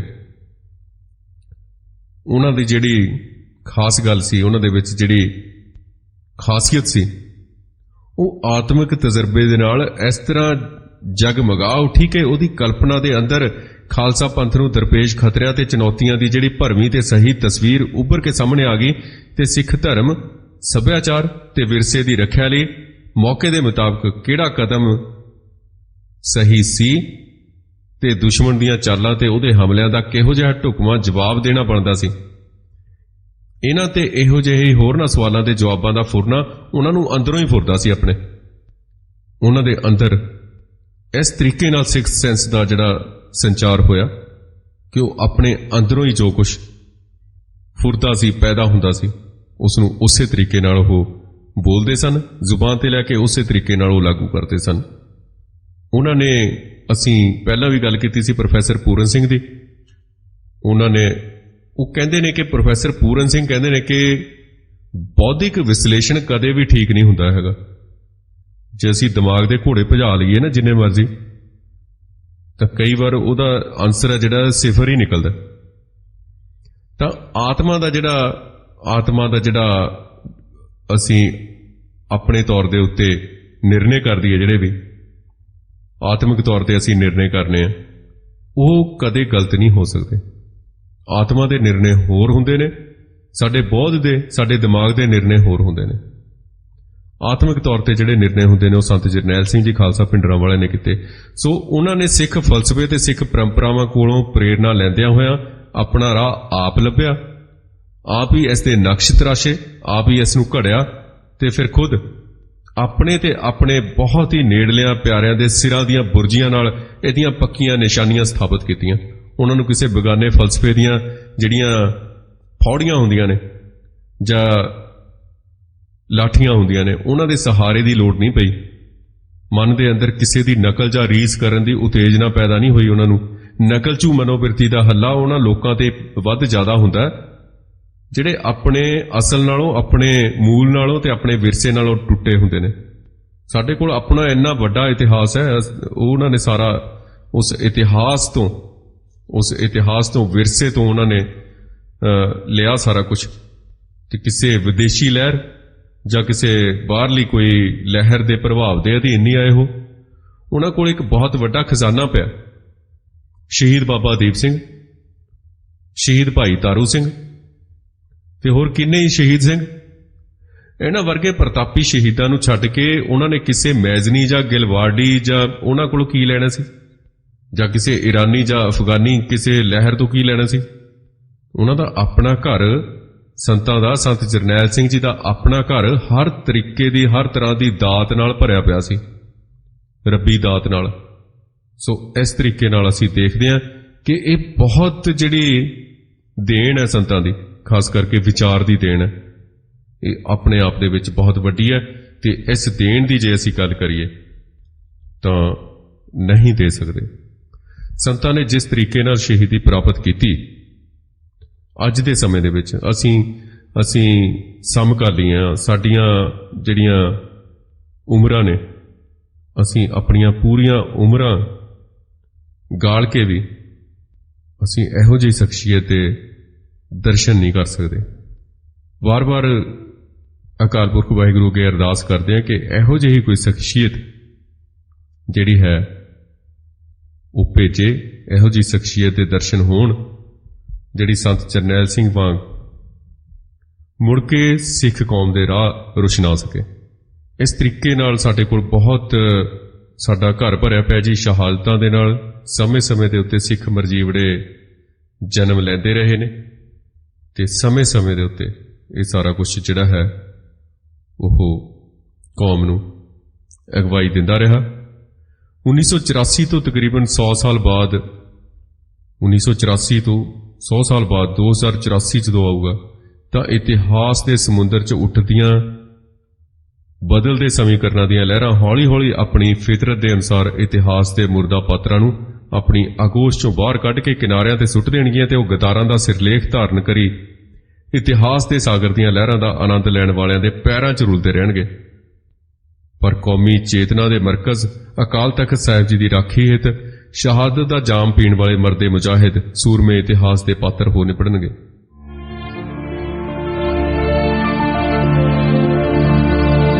ਮਰਦੇ ਮੁਜਾਹਿਦ ਸੰਤ ਜਰਨੈਲ ਸਿੰਘ ਜੀ ਖਾਲਸਾ ਭਿੰਡਰਾਂ ਵਾਲੇ। ਮਰਦੇ ਮੁਜਾਹਿਦ ਦਾ ਭਾਗ 10ਵਾਂ ਅਸੀਂ ਇੱਥੇ ਹੀ ਸਮਾਪਤ ਕਰਦੇ ਹਾਂ।